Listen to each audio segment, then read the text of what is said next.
शुरुआत करेंगे। जो पहला चैप्टर हम लोग डिस्कस करने वाले हैं वो बिल्कुल बेसिक से एनसीईआरटी की सीक्वेंस में चलेंगे और फर्स्ट चैप्टर जो हम लोग पढ़ेंगे बेटा वो यूनिट्स एंड डायमेंशन पढ़ेंगे। इस चैप्टर को हम लोग अक्सर हल्के में ले लेते हैं पर क्वेश्चन इससे भी आते हैं बेटा। यूनिट्स एंड डायमेंशंस, तो जो पहला चैप्टर हम लोग पढ़ने वाले हैं वो होगा हमारा यूनिट्स एंड डायमेंशंस। देखो फिजिक्स थोड़ा सा लॉजिकल सब्जेक्ट है और चीज़ें कॉन्सेप्चुअल चलती है। तो अगर आप केमिस्ट्री और बायो की तरह अगर आप फिजिक्स पढ़ते हो तो आप ये समझ लो कि फिजिक्स को वैसे नहीं पढ़ा जा सकता। फिजिक्स का एक अपना तरीका है पढ़ने का, सीखने का अपना एक तरीका होता है। उसमें आपको कॉन्सेप्ट समझने होते हैं, रटने का काम भी होता है पर समझने का काम बहुत होता है। अगर आप चीज़ों को समझकर पढ़ोगे तो आप बहुत अच्छा स्कोर करोगे, क्योंकि एक बार अगर आपको फिजिक्स समझ में आती है तो आप बहुत हाई स्कोर करते हो, बहुत अच्छा परफॉर्म करते हो। लेकिन अगर आप समझने में स्ट्रगल करते हो, फेल कर जाते हो, तो फिर आपको दिक्कत होती है, आपको परेशानी होती है और आपको फिजिक्स वीक रह जाती है। अक्सर होता क्या, हम रटने वाली स्टाइल में पढ़ने लगते हैं। तो चूंकि आप लोग थोड़ा बहुत अवेयर हो, मुझे लगता है, उम्मीद है कि कुछ लोग पढ़ चुके हैं, 1 साल तैयारी कर चुके होंगे कम से कम, तो इस बात का ध्यान रखना है कि समझने पे थोड़ा ध्यान देना है ना। क्योंकि देखो काफ़ी बच्चे लास्ट ईयर मुझे याद है बैच में काफ़ी बच्चों ने अच्छा स्कोर किया फिजिक्स में। 35 प्लस वाले तो बहुत हैं, लेकिन 40 प्लस बच्चे भी काफ़ी है। और ऐसे बच्चे भी मैंने एक बच्चा है जिसने 45 आउट ऑफ 45 किया, इनफैक्ट 2 है। तो और 40 प्लस करने वाले बच्चे भी हैं। और जिसने 45 में 45 किए हैं उसका स्टेटमेंट जब वो मुझसे यहाँ ऑफिस में मिलने आया, मैंने बताया था सुबह आज फ्रेशर बैच में भी, उसका ये कहना था कि सर मैं डर रहा था क्योंकि मेरा पेपर आधा घंटे पहले हो गया। तो मुझे ये लग रहा था कि, तो मैंने कहा तुम्हें बाकी टाइम चेक करने चाहिए थे, तो मैंने सही किया कि नहीं किया। मतलब उसको जो क्वेश्चन नहीं आते थे वो नहीं आते थे, बायो में जो नहीं आते थे, जो केमिस्ट्री में नहीं आते थे, जितना आता था 660 670 नंबर का उसने कर लिया। तो लगभग 670-72 नंबर के आसपास के आएंगे। और फिजिक्स में 180 आउट ऑफ 180 है।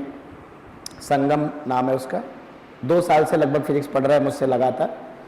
तो उसका सिंपल मतलब ये है कि कॉन्सेप्चुअली अगर आप एक बार मजबूत हो गए ना तो फिजिक्स आपको बहुत ज़्यादा अच्छा स्कोर भी दिला सकता है। उसके लिए बहुत ज़रूरी है कि चीज़ों को हम बहुत कॉन्सेप्चुअली पढ़ें और चीज़ों को बहुत अच्छे से पढ़ा जाए, ठीक है ना। तो चलिए बिना टाइम वेस्ट किए हम लोग पढ़ना स्टार्ट करते हैं। सबसे पहले हम लोग यूनिट और डायमेंशन की बात करेंगे। यूनिट की अगर हम बात करें तो यूनिट तो हम पूरी फिजिक्स में पूरा साल भर यूनिट पढ़ते जाएंगे, जैसे जैसे चैप्टर पढ़ते जाएंगे, खुश रहो बेटा, वैसे वैसे हम लोग यूनिट के बारे में पढ़ाई करते जाएंगे। लेकिन सबसे पहले बात करेंगे हम फिजिकल क्वांटिटी के बारे में, ठीक है। और चूंकि आप लोगों को थोड़ा बहुत आपने पढ़ा है, रिवाइज है, आता भी होगा, फिजिकल क्वांटिटी किसे कहते हैं तो आप लोग मुझे बताएंगे भी, ठीक है, ताकि चीज़ें क्लास की पूरी अच्छे से आए और आपको चीज़ें याद भी करनी। तो क्या होती हैं बच्चों physical quantity? What are physical quantity? Physical quantity वो होती हैं जिन्हें हम मेजर कर सकते हैं। फिजिकल क्वांटिटी वो होती हैं जिन्हें हम नाप सकते हैं। तो मुझे बताओ, क्या हम इस पेन की लंबाई नाप सकते हैं बेटा? बताओ, क्या इस पेन की लंबाई नापी जा सकती है? क्या मेरा मास नाप सकते हो? तो पेन की लंबाई अगर नापी जा सकती है तो पेन की लंबाई क्या है? ये एक फिजिकल क्वांटिटी है या नहीं है? फिजिकल क्वांटिटी है या नहीं है? है। मेरा मास एक फिजिकल क्वांटिटी है या नहीं बेटा? बिल्कुल है ना। तो फिजिकल क्वांटिटी वो है जिन्हें मेजर किया जा सकता है, जिन्हें नापा जा सकता है। और जिन्हें मेजर नहीं किया जा सकता वो हमारी कहलाती है नॉन फिजिकल क्वांटिटी। जैसे कि मान लीजिए आपका नीट का पेपर उतना अच्छा नहीं हुआ और आप दुखी हैं, तो क्या मैं नाप सकता हूं कि आप कितने दुखी हैं? आप 10 किलोग्राम दुखी हैं, क्या मैं ऐसे कह सकता हूं? या आप 100 मीटर दुखी हैं? तो दुख को नापा नहीं जा सकता है ना। तो आपका जो गम है, जो दुख है, वो फिजिकल नहीं है, वो नॉन फिजिकल है ना। या मान लीजिए आपके 700 नंबर आ गए नीट में, तो आप बहुत खुश हैं, तो मैं नाप नहीं भाई कह दूंगा कि हाँ बहुत खुश हैं, बहुत खुश हैं, लेकिन उसका मेजरमेंट नहीं किया जा सकता कि आप कितने खुश हैं। बच्चों, आप कितने खुश हैं इसे नापा नहीं जा सकता, इस बात को बेहतर ढंग से समझे। तो जिसे नापा जा सकता है उसे कहते हैं फिजिकल क्वांटिटी, जिसका मेजरमेंट पॉसिबल है उसे कहते हैं फिजिकल क्वांटिटी, और जिसे नाप नहीं सकते उसे कहते हैं नॉन फिजिकल क्वांटिटी। तो मुझे यह बता दो कि बुखार क्या है? फिजिकल? कैसे नित्या दीदी? बुखार हम नापते नहीं है भैया, 104 बुखार है। हाँ बोलो बोलो, बुखार नापते हैं कि नहीं नापते? तो बुखार कैसा होना चाहिए? फिजिकल होना चाहिए कि नॉन फिजिकल? बताओ, बुखार कैसा होना चाहिए, फिजिकल या नॉन फिजिकल? अच्छा, बुखार नापते हो कि बॉडी का टेम्परेचर नापते हो? है ना, टेम्परेचर फिजिकल है, फीवर तो नॉन फिजिकल है ना। तो बेटा चलिए एक लाइन लिख लेते हैं, quantities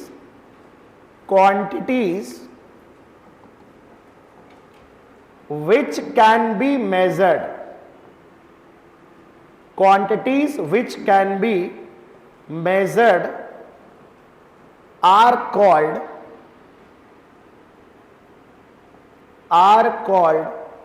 physical quantities।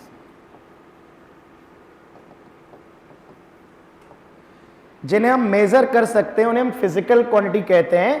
For example बेटा, जैसे किसी बॉडी की लेंथ नापी जा सकती है, मास हो गया बेटा, टाइम हो गया, बहुत सारी चीजें, स्पीड हो गया, और बताओ बेटा वर्क हो गया, एक्सेलरेशन। जितनी बातें दिमाग में आ रही मन में, कोई बोले जरा। फोर्स, और बताओ कोई याद आ रहा है? डेंसिटी, बहुत बढ़िया। इंपल्स मतलब आवेग, एक एक चीज पढ़ेंगे आगे चल के। इंपल्स, और क्या बेटा? मोमेंटम, और बताओ और कोई याद आ रहा है किसी को? बहुत सारे हैं, area, volume etcetera, power, flux, magnetic field, electric field. तो पूरी फिजिक्स में हम बहुत सारी ढेरों फिजिकल क्वांटिटी पढ़ने वाले हैं। पूरी फिजिक्स में हम ढेरों फिजिकल क्वांटिटी बच्चों पढ़ने वाले हैं।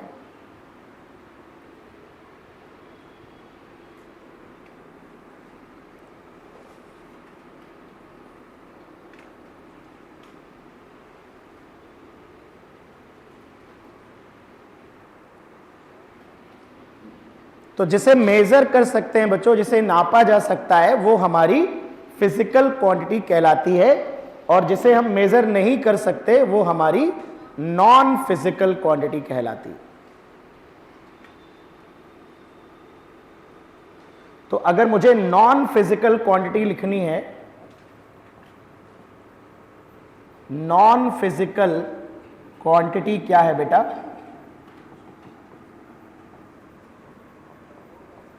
तो हम लिख सकते हैं quantities which can not be measured, जिसे नापा नहीं जा सकता।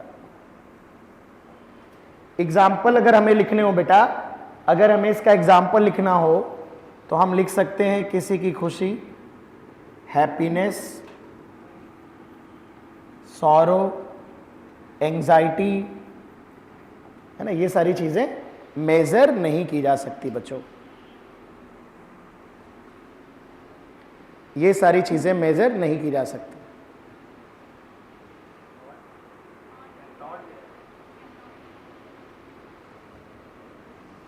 Quantities which can not be measured बेटा, can not be measured, can not be measured, है ना।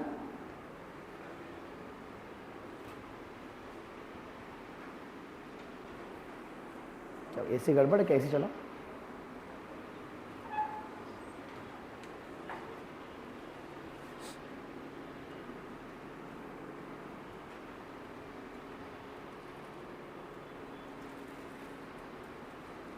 तो टेम्परेचर कैसा है? फोर्स, टेम्परेचर फिजिकल है, टेम्परेचर तो नापते हैं ना हम लोग। प्रेशर, प्रेशर कैसा है? एनर्जी, एनर्जी मेजरमेंट करते हैं ना एनर्जी का। एक सेब खाने से 50 कैलोरी लगभग मिलते हैं हमको, 50 किलो कैलोरी। लिख लिया सबने? ठीक है। अब बात करते हैं कि बच्चों व्हाट इज मेजरमेंट। अगर कोई पूछता है कि सर मेजर तो करते हैं चलो, पर मेजरमेंट क्या है? जैसे किसी चीज को बेटा मेजर किया हमने, मान लो हमने एक बॉडी का मास मेजर किया बेटा, बॉडी का मास मेजर किया, तो हम ऐसे लिखते हैं 10 kg। किसी चीज को जब हम नापते हैं ना बच्चों, तो नापने के लिए दो चीजें चाहिए होती है, एक तो जिसे मेजर करना है वो, और एक जिससे मेजर करना है। तो नापने के लिए कुछ स्टैंडर्ड्स यूज होते हैं जिन्हें हम क्या कहते हैं? यूनिट। जैसे मान लो बेटा किसी फिजिकल क्वांटिटी को मेजर किया है तो 10 kg है, मान लो 10 kg, तो 10 यहां पर कहलाता है, 10 को बोलते हैं बेटा न्यूमेरिक वैल्यू। क्या बोलते हैं बेटा? अभी लिखना नहीं है, ठीक है, मैं समझा रहा हूं। और ये किलोग्राम बताओ क्या है बेटा, बताओ ये क्या किलोग्राम, क्या है यहां पे? यूनिट। तो कोई भी मेजर, 10 kg का मतलब समझते हो? 10 kg अगर लिखा है तो इसका क्या मतलब है? 10 kg का मतलब है कि 1 किलोग्राम का एक यूनिट हमने बना रखा है, 1 किलोग्राम, यानी हम जानते हैं कि 1 किलोग्राम कितना होता है।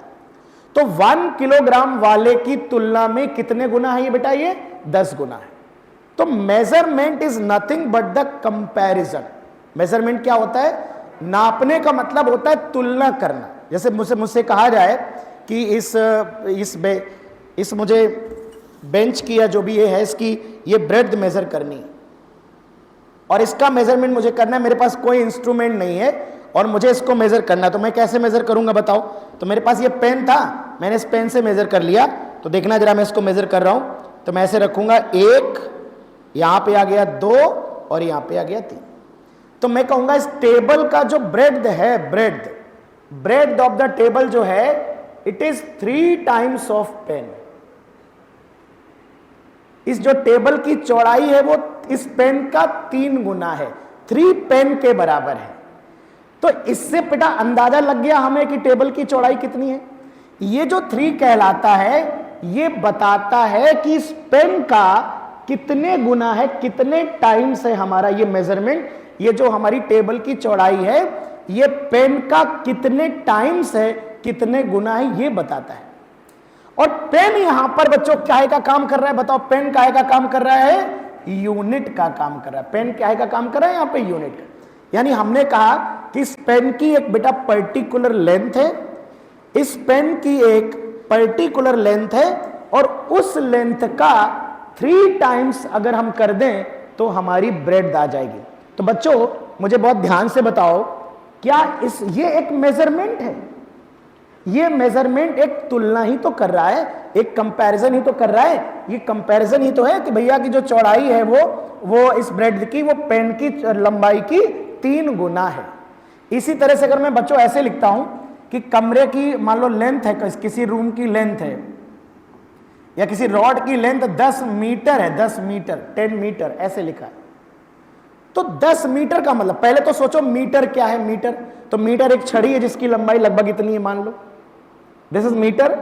और उस 1 मीटर की जो छड़ी है उसका कितने टाइम्स है? ये कितने टाइम्स है बताओ जरा, कितने टाइम्स है? 10 टाइम्स। तो बेसिकली ये जो मेजरमेंट बच्चों तुम कर रहे हो, इससे हमें इस बात का अंदाजा लग रहा है कि जो रूम की लेंथ है या जो रॉड की लेंथ है बच्चा, वो 1 मीटर वाली जो स्टिक है उसके लेंथ का कितने टाइम्स है? 10 टाइम्स है। तो अगर मुझसे कोई सिंपल भाषा में, सरल भाषा में पूछे कि नापना किसे कहते हैं, मेजरमेंट करना किसे कहते हैं, किसी चीज को नापने का मतलब क्या होता है, तो आप कहेंगे नापने का बहुत सरल सा मतलब है तुलना करना, कंपैरिजन करना सेम चीजों का। लंबाई का लंबाई से कंपैरिजन, मास का मास से कंपैरिजन। जैसे जब आप कहते हो कि आपके मान लो झोले में जो आलू हैं वो 10 किलोग्राम आलू हैं, इसका मतलब झोले में जो आलू हैं उनका जो मास है वो 1 किलोग्राम वाले जो वेट है, 1 kg वाला जो वेट है, उस 1 kg वाले वेट के कंपैरिजन में 10 गुना वजन ज्यादा है, 10 किलोग्राम का ये मतलब है बेटा। बात समझ में आ रही है? तो सरल भाषा में अगर कोई पूछे भैया कि व्हाट इज मेजरमेंट, मेजरमेंट क्या है, तो एक लाइन बस लिखनी है, measurement is simple comparison. Measurement हमारा बेटा सिंपल कंपैरिजन है, और मेजरमेंट करने के लिए फॉर मेजरमेंट, अच्छा हमने जैसे अभी मेजरमेंट कर लिया, तो हमने अभी जैसे कहा कि भाई टेबल की जो चौड़ाई है वो 3 पेन के बराबर है। अब हम हर जगह पेन से मेजरमेंट तो नहीं करेंगे, तो मेजरमेंट करने में जब भी मेजरमेंट करते हैं तो किसी भी मेजरमेंट में बच्चों दो चीजें आती है। एक आती है न्यूमेरिक वैल्यू, बेटा ध्यान रखना, जैसे हमने लिखा लंबाई is equal to 10 metre, mass is equal to 100 kg। तो बेटा ये जो नंबर आता है, नंबर, इसे क्या कहते हैं? इसे कहते हैं न्यूमेरिक वैल्यू। और ये जो साथ में लिखा है, मीटर लिखा है, केजी लिखा है, ये क्या होता है बेटा हमारा? ये है हमारा यूनिट। तो कभी भी जब भी हमें प्रॉपर मेजरमेंट करना है तो हम कुछ स्टैंडर्ड डिफाइन कर देते हैं, हम पहले से कुछ डिफाइन कर देते हैं। ऐसा नहीं कि हाथ मिला तो हाथ से नाप लिया, पेन मिला तो पेन से नाप लिया। हम कुछ स्टैंडर्ड डिफाइन करते हैं मेजरमेंट के दौरान। उन स्टैंडर्ड्स को हम क्या बोलते हैं? उन स्टैंडर्ड्स को हम यूनिट कहते हैं। यानी मेजरमेंट कंपैरिजन है, पर प्रॉपर मेजरमेंट करने के लिए हमें कुछ स्टैंडर्ड्स की आवश्यकता पड़ती है, जिन स्टैंडर्ड्स को हम यूनिट कहते हैं। उन स्टैंडर्ड्स को हम यूनिट कहते हैं, यूनिट कहा जाता है। ठीक है ना? तो हम यहां लिखेंगे for measurement of physical quantity we need some standards called unit. हमें कुछ स्टैंडर्ड्स की आवश्यकता होती है जिन्हें हम यूनिट कहते हैं। इसके बाद कोई भी फिजिकल क्वांटिटी बेटा, any physical quantity is measured and expressed as. किसी भी फिजिकल क्वांटिटी को बच्चों मेजर करते हैं और एक्सप्रेस करते हैं। कैसे एक्सप्रेस किया जाता है? तो जब भी मेजरमेंट होता है तो दो चीजें होती हैं। एक होता है बेटा, एक होता है हमारी क्या? न्यूमेरिक वैल्यू, और सेकेंड होता है बेटा यूनिट। जैसे मैंने कहा फॉर एग्जांपल, किसी बॉडी का मास अगर 50 किलोग्राम है, या किसी बॉडी की जो लंबाई है वो मान लो 100 मीटर है बेटा, तो इसमें 50 है हमारा न्यूमेरिक वैल्यू और किलोग्राम क्या है? यूनिट। यहां पर 100 है हमारा न्यूमेरिक वैल्यू और मीटर क्या है हमारा? यूनिट। अच्छा मुझे बताइए मैग्नीट्यूड किसे कहते हैं? What is magnitude? अगर मैं आपसे कहूं यहां पर कि मास की वैल्यू 50 किलोग्राम लिखी है, तो इस 50 किलोग्राम में मैग्नीट्यूड क्या है? 50 मैग्नीट्यूड है कि किलोग्राम मैग्नीट्यूड है कि कुछ और मैग्नीट्यूड है? 50 अकेला मैग्नीट्यूड है कि 50 किलोग्राम मिला के यूनिट है, मैग्नीट्यूड है? What is magnitude? इसमें कंफ्यूजन होता है लोगों को। सुनो, 50 अगर अकेले बोलोगे ना तो 50 is not the magnitude. 50 kilogram मिला करके, मतलब numeric value plus unit is called magnitude. तो अगर मेरे को पूरा का पूरा लिखना हो बेटा, n इंटू यू, पूरा मिला के, तो इस पूरे को हम क्या कहेंगे? इस पूरे को बेटा मैग्नीट्यूड कहा जाता है, परिमाण कहा जाता है, मैग्नीट्यूड कहा जाता है। तो बेटा अगर मेरे पास किसी बॉडी का मास लिखा है 50 किलोग्राम, और मैं अगर आपसे पूछूं कि बेटा मैग्नीट्यूड क्या है, तो केवल 50 बोलोगे तो आंसर गलत होगा। अब चलताऊ भाषा में कोई 50 बोल दे तो अलग बात है, लेकिन मैग्नीट्यूड का मतलब होता है numeric value along with the unit. Numeric value और यूनिट मिला करके बच्चों क्या बनता है? मैग्नीट्यूड बनता है। ठीक है ना? तो आप इस चीज को लिख जरूर लें। मैग्नीट्यूड जो होता है ये होता है न्यूमेरिक वैल्यू प्लस यूनिट, अगर यूनिट है तो। कोई डाउट है किसी को तो बता सकते हो।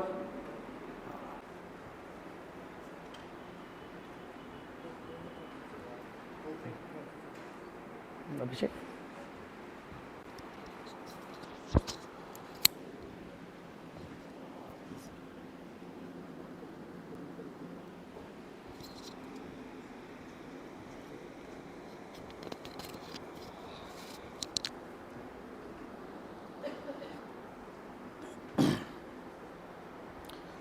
तो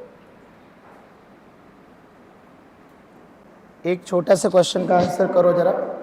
अगर बेटा किसी बॉडी पे मान लो फोर्स लग रहा है, अगर मैं लिख रहा हूं फोर्स 100 न्यूटन, तो क्या आप मुझे इसमें बता सकते हो 100 क्या है? What is 100? 100 को क्या कहोगे? Numeric value. न्यूटन क्या है? मैग्नीट्यूड क्या है? यहां मैग्नीट्यूड सिर्फ 100 है या 100 न्यूटन पूरा बोलोगे तब मैग्नीट्यूड है? 100 न्यूटन जब हम पूरा बोलेंगे तो क्या है? मैग्नीट्यूड है। बिल्कुल सही बात है। तो ये बात हमें समझ में आ गई कि जब हमें किसी फिजिकल क्वांटिटी को लिखना होता है, मेजर करना होता है और हमें उसे एक्सप्रेस करना होता है, तो उसमें दो चीजें बेटा आती हैं। एक न्यूमेरिक वैल्यू आती है और एक आता है उसका यूनिट। क्या इतनी बात नोट कर ली सभी ने? Noted everyone? क्लास की टाइम 7:15 है ना? 7:30 उसमें टाइम लिखा हुआ है, पर वो 7:15 से स्टार्ट हो गया। ध्यान रखें सभी लोग। चलिए, तो अगर हम अब मुद्दे की बात करते तो हमें यह समझ में आ गया कि मेजरमेंट करने के लिए हमें यूनिट चाहिए। जैसे लेंथ को मेजरमेंट करने के लिए मीटर की आवश्यकता पड़ती है, मास को मेजरमेंट करने के लिए किलोग्राम की आवश्यकता पड़ती है। तो आप ऐसे समझ लो कि अगर हमें मेजरमेंट करना है, बेटा बहुत ध्यान समझो, तो फिजिकल क्वांटिटी ढेर सारी है तुम्हारे पास। अगर तुम गिनने बैठ जाओ तो length, mass, time, energy, work, power, magnetic field, electric field, speed, velocity, average velocity, force, impulse, torque, ढेरों फिजिकल क्वांटिटी। मेरे हिसाब से 100-150 तो हम लोग नीट के सिलेबस में ही पढ़ते होंगे। 100, 150, 200 भी हो सकती है। अब मुद्दा ये बच्चों बहुत ध्यान समझना, तो हमने कहा यार इतनी सारी फिजिकल क्वांटिटी हैं और इतनी सारी फिजिकल क्वांटिटी का मेजरमेंट हमें करना है, तो हमें क्या सबके लिए यूनिट बनाना पड़ेगा क्या, या हम कुछ यूनिट बना लें तो अपना काम चल जाए? तो अगर हम ध्यान से गौर से देखें कि अगर हमें डिस्टेंस का यूनिट मीटर पता है और टाइम का यूनिट सेकेंड पता है, तो जो स्पीड लिखते हो कैसे लिखते हो? स्पीड कैसे लिखते हो? स्पीड का फॉर्मूला इतना तो पता ही होगा मेरे बच्चों को, डिस्टेंस अपॉन टाइम। तो अगर बच्चों हमें डिस्टेंस का यूनिट पता है मीटर और टाइम का यूनिट पता है सेकेंड, तो बताओ स्पीड का यूनिट क्या होगा? इससे एक आइडिया ये मिल रहा है कि अगर हमें डिस्टेंस का यूनिट पता है और हमें टाइम का यूनिट पता है, तो क्या हमें स्पीड का यूनिट अलग से बनाने की जरूरत है? नहीं है। इसी तरह से बच्चों हमने क्या किया, हमने ये देखा कि कौन कौन सी ऐसी फिजिकल क्वांटिटी हैं जिनके यूनिट हमें बनाने ही पड़ेंगे, डिफाइन ही करने पड़ेंगे, और कौन सी ऐसी फिजिकल क्वांटिटी हैं जिनके यूनिट हमें बनाने की आवश्यकता नहीं है, हम उनको निकाल सकते हैं दूसरों की मदद से। इस बेसिस पे हमने फिजिकल क्वांटिटी को दो कैटेगरी में डिवाइड कर दिया। कितनी कैटेगरी में? दो कैटेगरी में डिवाइड कर दिया। तो फिजिकल क्वांटिटी को बच्चों दो कैटेगरी में डिवाइड किया गया। फिजिकल क्वांटिटीज को बच्चों हमने दो कैटेगरी में डिवाइड किया। पहली है फंडामेंटल या इन्हें बच्चों हम बेसिक भी कहते हैं, बेसिक फिजिकल क्वांटिटीज, और दूसरी है बेटा derived physical quantities.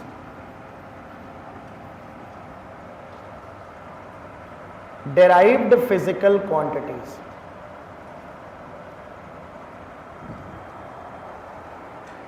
Fundamental physical quantities और दूसरी हैं डिराइव्ड फिजिकल क्वांटिटीज, दो कैटेगरी में हमने डिवाइड कर दिया बेटा,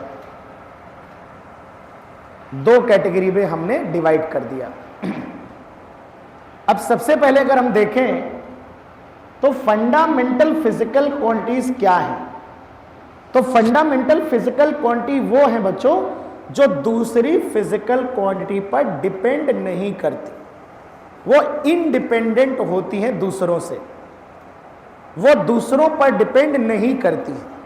और डिराइव्ड फिजिकल क्वांटिटी वो है जो फंडामेंटल फिजिकल क्वांटिटी से डिराइव की जा सकती हैं, उन पे डिपेंड करती हैं। जैसे अभी मैंने दिखाया था कि अगर मुझे स्पीड को डिराइव करना हो तो स्पीड को मैं डिस्टेंस और टाइम की मदद से डिराइव कर सकता हूं। अगर मुझे एरिया लिखना हो, एरिया, तो एरिया होता है लेंथ इंटू ब्रेड, यानी लंबाई इंटू चौड़ाई, और लंबाई और चौड़ाई दोनों ही एक प्रकार की लेंथ हैं, तो metre into metre, metre square निकाल सकते हो। तो एरिया डिराइव्ड किया जा सकता है। तो ऐसे बच्चों दो कैटेगरी में फिजिकल क्वांटिटी को डिवाइड किया गया डिपेंडेंसी के आधार पर, कि वो किस पे डिपेंड कर रही हैं, किस पे डिपेंड नहीं कर रही हैं। इस आधार पर हमने दो कैटेगरी बनाई। कितनी कैटेगरी बनाई? दो। फंडामेंटल फिजिकल क्वांटिटी, जिन्हें बेसिक कहते हैं, मूल राशियां कहते हैं, ये वो होती हैं जो दूसरों पर डिपेंड नहीं करती है। ये वो फिजिकल क्वांटिटीज हैं जो बिल्कुल भी दूसरों पर किसी पे भी डिपेंड नहीं करती, वो इंडिपेंडेंट ऑफ अदर होती हैं। तो अगर मैं फंडामेंटल की बात करूं, क्या मेरे बच्चों को फंडामेंटल याद है? कुछ सबको याद होगा, बहुत पहला चैप्टर है, सबने अच्छे से पढ़ा होगा, फंडामेंटल फिजिकल क्वांटिटीज। तो इसके बारे में एक लाइन लिखेंगे बेटा, these are the physical quantities, these are the physical quantities which do not depend on other physical quantities। PQ बेटा फिजिकल क्वांटिटी को रिप्रेजेंट कर रहा है। फंडामेंटल फिजिकल क्वांटिटी बेटा जिन्हें हम बेसिक क्वांटिटी भी कहते हैं, हिंदी में मूल राशियां कहते हैं, ये वो होती हैं जो दूसरों पर डिपेंड नहीं करती हैं, दूसरों से इनकी सेहत पे कोई फर्क नहीं पड़ता है। अगर मैं कहूं कि आज से 50, 60, 70, 80 साल पहले तीन फंडामेंटल क्वांटिटी हुआ करती थी, जब हमारा MKS सिस्टम चलता था, मीटर, किलोग्राम और सेकेंड। MKS का फुल फॉर्म पता है? मीटर, किलोग्राम और सेकेंड। CGS का फुल फॉर्म पता है? सेंटीमीटर, ग्राम और सेकेंड। ठीक है, खैर बात करते हैं, हम अभी करेंगे सिस्टम यूनिट पे भी बात करेंगे। उस समय बच्चों, पुराने समय में तीन फंडामेंटल क्वांटिटी होती थी, एक लेंथ, एक मास और एक टाइम। लेकिन बाद में समय समय पे फिजिक्स में रिसर्च होती रहती है, नए नए लॉ स्टेब्लिश होते रहते हैं, तो नए नए नियम कानून बनाए जाते रहते हैं, फिजिक्स में रिसर्च चलती रहती है। तो आज की तारीख में जो हम सिस्टम ऑफ यूनिट जो ज़्यादातर चलता है, इंटरनेशनली चलता है, जिसे हम इंटरनेशनल सिस्टम ऑफ यूनिट कहते हैं, SI सिस्टम से रिप्रेजेंट करते हैं उसको। तो SI सिस्टम में आज की तारीख में हमारी कितनी फंडामेंटल है बेटा? याद है किसी को? 7 फंडामेंटल क्वांटिटीज हैं, 7 फंडामेंटल क्वांटिटी होती हैं। चलो एक एक के नाम लिख लेते हैं फटाफट। कौन कौन सी बेटा 7 फंडामेंटल क्वांटिटी हैं, जरा बताओ। तो हम लिख सकते हैं यहां पर, there are 7 fundamental quantities. 7 fundamental quantities हैं, 7 फंडामेंटल क्वांटिटीज होती है बेटा। अगर मैं एक एक के नाम लिखूं बेटा, नाम, यहां पे मैं नाम लिखूंगा, यहां पे मैं SI यूनिट लिखूंगा, इंटरनेशनल सिस्टम ऑफ यूनिट में SI यूनिट लिखूंगा। यहां पर बेटा मैं डायमेंशनल सिंबल, अभी मैं डायमेंशन का मतलब समझाऊंगा, पर मैं डायमेंशनल सिंबल लिखूंगा यहां पे। चलिए, तो 7 फंडामेंटल क्वांटिटी होती है बेटा, 7 फंडामेंटल क्वांटिटी। सबसे पहले शुरू करते हैं, आप लोग मुझे बताइएगा लेंथ। लेंथ का एसआई यूनिट क्या होता है? मीटर। लेंथ का यूनिट क्या है बेटा? मीटर है। मीटर को हम स्मॉल m से एक्सप्रेस कर सकते हैं, अगर शॉर्ट में पूरा लिखना चाहो तो मीटर लिख सकते हो, ठीक है। लेंथ का जो एसआई यूनिट है वो मीटर है।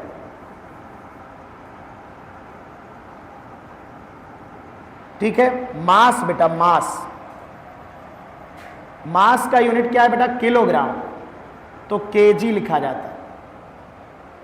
अच्छा, लेंथ का सिंबल जो यूज करेंगे बेटा वो कैपिटल एल लिखेंगे ना, कैपिटल एल। डायमेंशन लिखते समय जो लेंथ के लिए बार बार सिंबल यूज करेंगे वो हम सिंबल एल इस्तेमाल करेंगे, सिंबल एल यूज करेंगे बेटा। टाइम होता है, टाइम, टाइम का बेटा सेकेंड होता है, इसको हम स्मॉल एस लिखेंगे, स्मॉल एस। सेकेंड होता है पूरा, अगर लिखना चाहें तो स्मॉल एस से एक्सप्रेस करेंगे। मास के लिए बेटा सिंबल एम यूज करेंगे, टाइम के लिए सिंबल कैपिटल टी यूज करेंगे। जब हम डायमेंशंस लिखेंगे तो जो सिंबल यूज करेंगे वो कैपिटल टी यूज करने वाले हैं।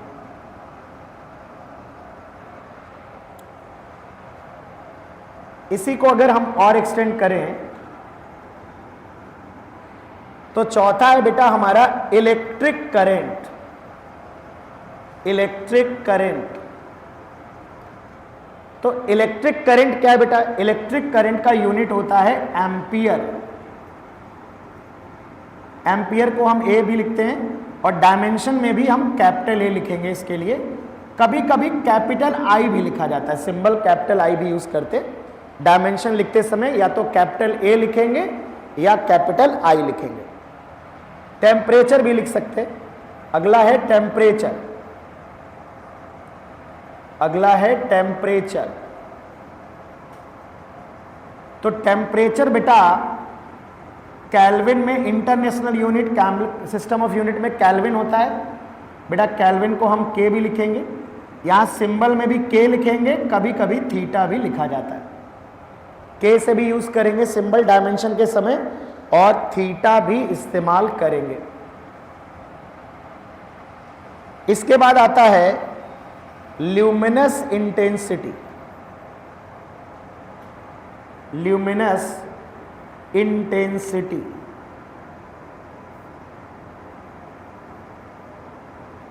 ल्यूमिनस इंटेंसिटी का यूनिट जो होता है वो होता है कैंडेला, और अगर मैं सिंबल लिखना हो तो हम CD लिखेंगे। और लास्ट है अमाउंट ऑफ सब्सटेंस।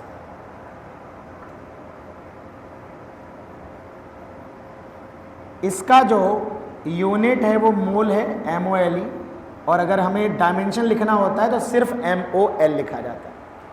टेबल बना लो, ऊपर तो नहीं लिखना है किसी को, नीचे करूं क्या मैं? यहां से लिख सकते हो, अगर नोट नहीं किया है तो आप यहां से लिखो।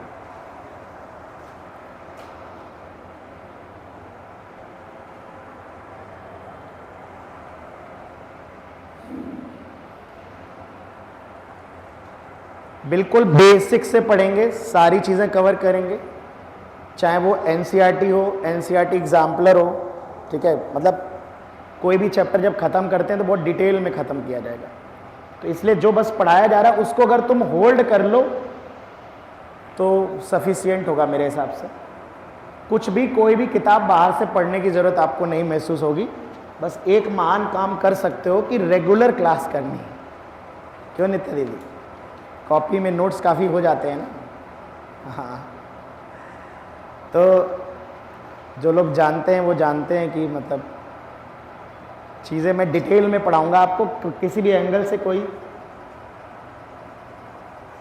हाँ, लेकिन फिजिक्स को फिजिक्स की तरह पढ़ना है, ठीक है ना। फिजिक्स का अपना स्टाइल है, समझ, प्रैक्टिस बहुत करनी है। सवाल 10-20 हर चैप्टर में। मैं हमेशा कहता हूँ कि आपको कम से कम मान के चलिए, अगर छोटा चैप्टर है तो 200 सवाल, और अगर बड़ा चैप्टर है जो 10 दिन, 15 दिन, 20 दिन लग रहे हैं जिसको पढ़ाने में, तो आपको 300-400 क्वेश्चन सॉल्व करने हैं। इतने करने हैं, और इतने होते हैं, करते हैं लोग, क्योंकि मेरी असाइनमेंट में ही इससे कम सवाल नहीं रहते, है ना। लास्ट ईयर के अगर असाइनमेंट देखोगे उनको मैंने और अपग्रेड कर दिया है। हाँ बेटा, तो लास्ट ईयर के असाइनमेंट अगर आप देखोगे तो उनको और चेंज कर दिया और मॉडिफाई किया गया है, तो सवाल उसमें बढ़ गए, कम नहीं हुए। पुराने वाले तो सारे सवाल हैं ही, तो आप बड़े आराम से कर ले जाओगे, बट उसके लिए बस आपको रेगुलर क्लास करनी है। फिजिक्स में दर्द तभी शुरू होता है जब आप गोले मारने लगते हो। 2 दिन गोला मारने के बाद 3 दिन बैठोगे तो फिजिक्स कहेगी भैया कौन हो तुम, हम नहीं पहचानते तुम्हें। जान पहचान बॉन्ड टूट जाएगा, है ना। परमानेंट बॉन्ड नहीं है ये, टेम्परेरी बॉन्ड समझो, है ना। तो इसलिए फिजिक्स से बॉन्ड तोड़ना नहीं है। और ये गलतफहमी निकाल दीजिए कि फिजिक्स लो स्कोरिंग है, ये लापरवाही करने वालों के लिए है। ये वो तो लोग प्रायोरिटी में उसको ऊपर नहीं रखते ना, वरना सबसे 10 स्कोर देता है फिजिक्स। मैं सच बता रहा हूँ, टॉप रैंकर्स की दिमाग से अगर पूछो तो जैसे हम लोग 8th 9th 10th में पढ़ते थे तो हम SST पढ़ते थे, हिस्ट्री ज्योग्राफी और मैथ्स पढ़ते थे। 5th 6th की याद करो तो हमारे गार्जियन टीचर क्या कहते थे, मैथ्स में 100 में 100 आ जाते हैं, सोशल साइंस में नहीं आते, क्योंकि सोशल साइंस में आपको राइटिंग वर्क करना होता है, थ्योरेटिकल टॉपिक होता है। टॉपर्स की मेंटेलिटी आज भी नीट में भी वही है कि फिजिक्स में 180 में 180 नंबर लाना आसान है अगर पढ़ना मेहनती पढ़ने वाला हो। आप कहोगी अजीब बात कर रहे हैं सर, मुश्किल तब तक है ना जब तक फिजिक्स कठिन लग रही है, जब तक आप बेसिक मैथ से दूर भाग रहे हो, जब तक आप डिफरेंशिएशन से कट रहे हो। और मैं हमेशा कहता हूं तुम लोग को तो समझदार हो, एक साल का कुछ लोगों को अनुभव है, तो कम से कम ये पता होना चाहिए कि फिजिक्स से बच के नहीं निकला जा सकता। मैं हमेशा कहता हूं फिजिक्स को हराने का एक ही तरीका है कि उससे लड़के हराया जा सकता है उसको। आप सोचो कि नहीं फिजिक्स बिना पढ़े, कम पढ़े, कोने में करके उसको केवल केमिस्ट्री मैथ में हम अटैक कर देंगे और हम राजा बन जाएंगे, तो 650 नंबर नहीं आते बेटा। अब जिन बच्चों के IIM में 675, 660, 650 से नंबर, काफ़ी बच्चे, मतलब बहुत बच्चों ने किया है अच्छा, तो ऑफकोर्स उनके 150 से ऊपर फिजिक्स में भी मार्क्स है। किसी को 39 सही, किसी का 38 सही, किसी की 43 सही है, एक दो के 45 भी सही है। तो भैया ऐसे लोग भी हैं। तो और बाकी कुछ लोगों के जिनके 30 सही है, 25 सही है, उनसे पूछो कि 25 क्यों सही है। मेरे पास कई लोग आए क्योंकि उन्हें फिजिक्स में टाइम नहीं मिला, उनके क्वेश्चन छूट गए, किसी सब्जेक्ट में टाइम ज़्यादा दे दिया। क्यों दे दिया ज़्यादा? क्योंकि उसे पता था कि उसकी बायो स्ट्रांग है, बायो पहले करना चाहिए, बायो हाई स्कोरिंग है। तो ये सारी चीज़ें साल भर प्रैक्टिस आपको करनी है। और फिजिक्स के लिए ओपन माइंड सेट रखिए, पहले से मत सोचिए कि आपको कम स्कोर आएगा इसमें। ये जो विचारधारा आप लोग पहले से बना लेते हो ना, यही हानिकारक है। जितने बच्चे फिजिक्स में अच्छा करते वो ऐसा थोड़े ना है कि वो जब स्कूल से आए थे उनकी फिजिक्स आग थी। उन्होंने फिजिक्स को भी खुले दिल से स्वीकार किया कि आओ भैया स्वागत है आपका भी। ऐसा नहीं कि बायो आई गले से लगा लिया, बोले अरे बायो तुम तो अपनी हो, है केमिस्ट्री आई बोले तुम तो सगी वाली हो मेरी, और फिजिक्स आई बोले यार बड़ी कठिन है, किनारे से निकलो, वो बगल वाले दरवाजे से निकलो। शुरुआत से आपको माइंड सेट नहीं बनाना कि फिजिक्स कठिन है, मैं बता रहा हूं, नहीं बनाना। पढ़ते रहोगे क्वेश्चन होने लगेंगे, क्योंकि तुम्हारे लिए वैसी दुनिया के लिए तो बड़े 35 सवाल सही करना तो बहुत नॉर्मल बात होती है, बहुत नॉर्मल। और थोड़ा मेहनत कर ली गई तो 40, 45 की कोई गारंटी नहीं, किस्मत की बात होती है। 45 सही करने में टीचर का कोई योगदान नहीं है, वो बच्चे ने बहुत मेहनत से पढ़ाई करी, पर 40 सही कराना तो टीचर का योगदान है, बाकी 5 उसने और सही कर दिए, है ना, ये उसमें उसका खुद की मेहनत है। तो 7 फंडामेंटल फिजिकल क्वांटिटी है बच्चों, 7। लेंथ का SI यूनिट मीटर है, मास का SI यूनिट किलोग्राम, सारी चीजें तुम्हें पता है। और ये बेटा हम सिंबल यूज करेंगे जब हम डायमेंशन इस्तेमाल करेंगे। ये 7 फंडामेंटल क्वांटिटी हैं। इन 7 के अलावा 2 फिजिकल क्वांटिटी और होती हैं जिनका यूनिट हमें बनाना पड़ता है। 7 ये और 2 वो। इन 9 के अलावा हमारी जितनी भी फिजिकल क्वांटिटी हैं उनका यूनिट हम डिफाइन नहीं करते, उनका यूनिट हम डिराइव करते हैं, डिराइव। और इन 9 के अलावा हम क्या बोलते हैं, सबको डिराइव्ड फिजिकल क्वांटिटी कहा जाता है, डिराइव्ड फिजिकल क्वांटिटी। तो वो जो 2 फिजिकल क्वांटिटी और हैं बच्चों, इन्हें कहा जाता है सप्लीमेंट्री। ये इस पे सवाल आया था इस साल से जस्ट पहले, मतलब 23 में नीट में सवाल आया था कि अभी मैं बताऊंगा क्या सवाल आया था। तो supplementary physical quantity, supplementary physical quantities, जल्दी से मुझे नाम बता दो ताकि मैं आपका रिवीजन होता रहे। सप्लीमेंट्री फिजिकल क्वांटिटी कितनी होती है बेटा? 2 होती है। एक होती है एंगल, एंगल, इसका बताओ एसआई यूनिट क्या होता है? एसआई यूनिट क्या होता है बेटा? इसका एसआई यूनिट होता है रेडियन, एसआई यूनिट होता है रेडियन, है ना। इसको हम शॉर्ट में RAD लिख देते हैं, रेडियन, ठीक है। और दूसरी फिजिकल क्वांटिटी है बच्चों, अच्छा एंगल को ही बेटा, एंगल को ही प्लेन एंगल भी कहा जाता है, प्लेन एंगल भी, चाहे एंगल कह दे चाहे प्लेन एंगल कह दे, एक ही बात है बेटा। अच्छा दूसरी सप्लीमेंट्री क्वांटिटी होती है बेटा सॉलिड एंगल, सॉलिड एंगल है, घन कोण होता है ना, घन कोण, सॉलिड एंगल है ना। अभी दोनों को डिफाइन कर दे रहा हूं क्योंकि इसकी डेफिनेशन है हमारे नीट के सिलेबस में और डेफिनेशन में क्वेश्चन आ जाता है। सॉलिड एंगल को बेटा, ये जो एंगल है ना, एंगल बेटा ये 2 डायमेंशनल कॉन्सेप्ट है बेटा, 2 डायमेंशनल एंगल है, 2 डायमेंशनल एंगल। और ये जो सॉलिड एंगल है बेटा ये 3 डायमेंशनल एंगल कहलाता है, ये 3 डायमेंशनल कॉन्सेप्ट होता है।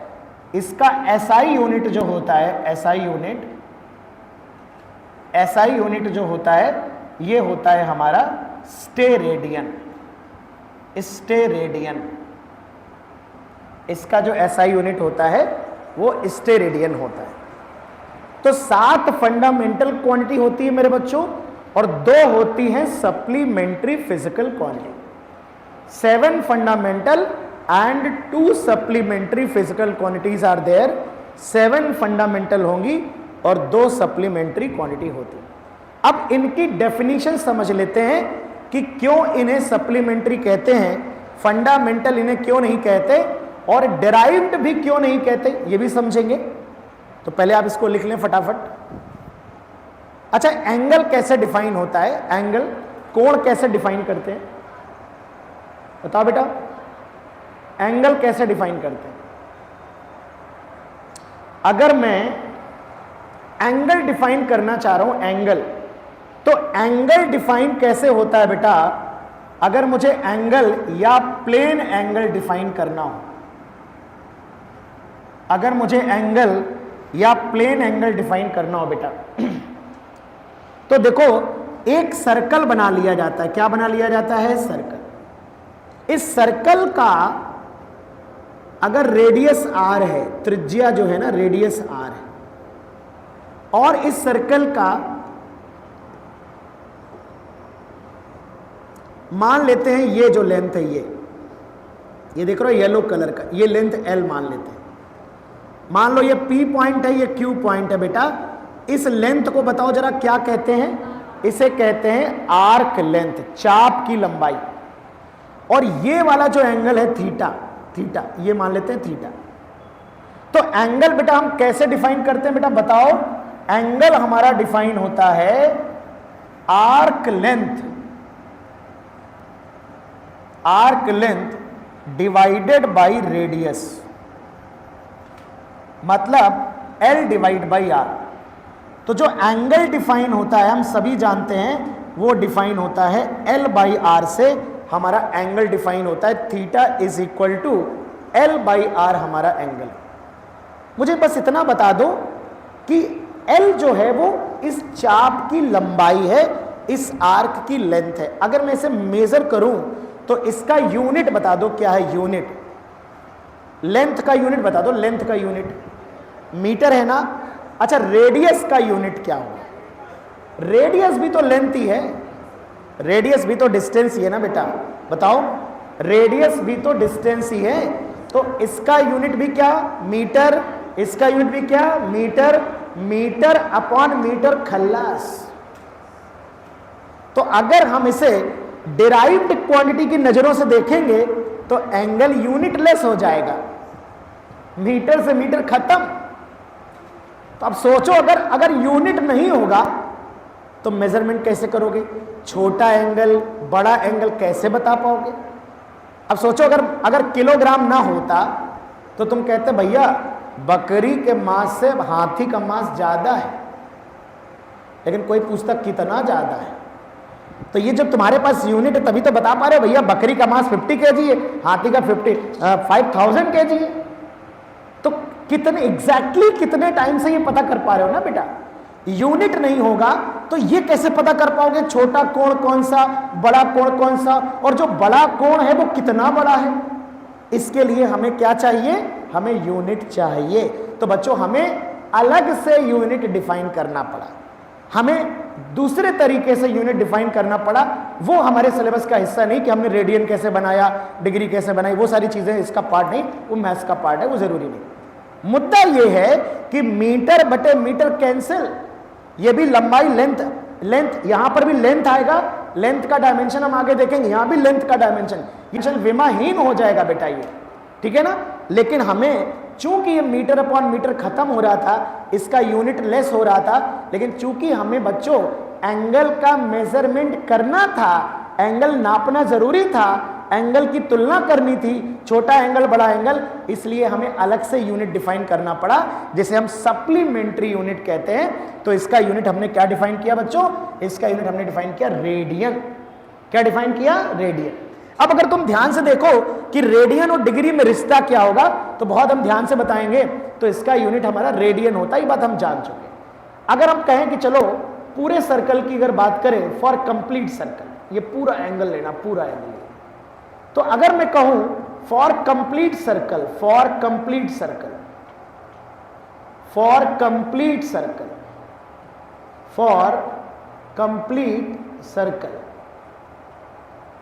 अगर पूरा सर्कल ले लेंगे तो बताओ लंबाई की वैल्यू क्या होगी? क्या 2πr होगी बेटा? ये जो पूरी सर्कल की लंबाई होगी, जो आर्क होगा वो पूरा सरकमफ्रेंस हो जाएगा ना पूरा, तो बताओ क्या हो जाएगा? 2πr। तो बताएं एंगल क्या होगा? एल की जगह क्या आएगा बताओ? एल की जगह क्या आएगा मेरे बच्चों?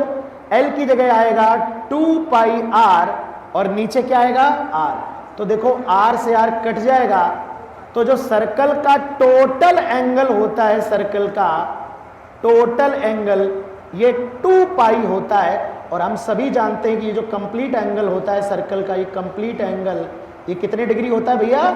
360 डिग्री होता है। इसका मतलब पाई की वैल्यू 180 डिग्री के बराबर होगी। यानी रेडियन में बेटा जो पाई रेडियन होता है, पाई रेडियन की वैल्यू 180 डिग्री के, वैसे तो ये हमें याद रहेगा, लेकिन आप देख सकते हो तो जो कंप्लीट एंगल होता है बेटा प्लेन में, पूरा एंगल होता है प्लेन में, ये 360 डिग्री होता है। और अगर डेफिनेशन के आधार पर देखें तो 2l की वैल्यू क्या रखेंगे? 2πr। 2πr से r कट जाएगा और 2π रेडियन आएगा। तो 2π जो रेडियन होगा ये 360 डिग्री होगा, तो पाई रेडियन की वैल्यू जो होती है वो 180 डिग्री के बराबर होती है। एंगल का कन्वर्जन हम करेंगे जिस दिन ट्रिग्नोमेट्री पढ़ाएंगे उस दिन कराएंगे। अभी बस आप इतना समझो कि पाई रेडियन जो होता है it is equal to 180 degree, ठीक है। तो यहां पर ध्यान से रखेंगे कि हमें क्यों इसकी यूनिट बनानी पड़ी, ये बात हमें पता होनी चाहिए कि हमें यूनिट की आवश्यकता क्यों पड़ी।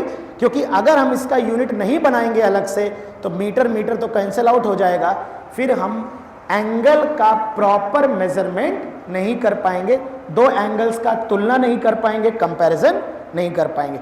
इसलिए जरूरी था कि एंगल की अलग से यूनिट डिफाइन करनी पड़े।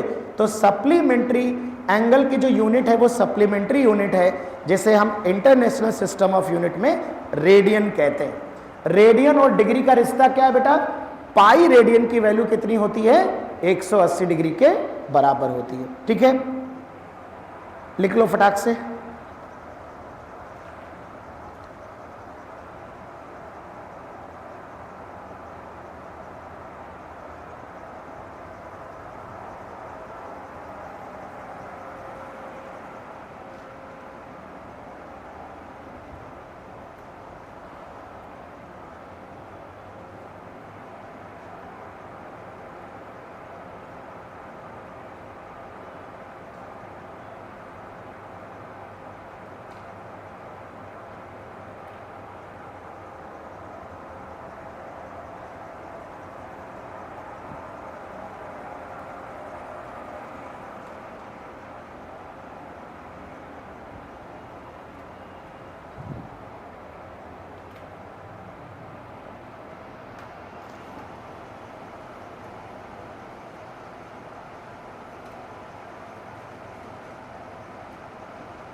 नोटेड?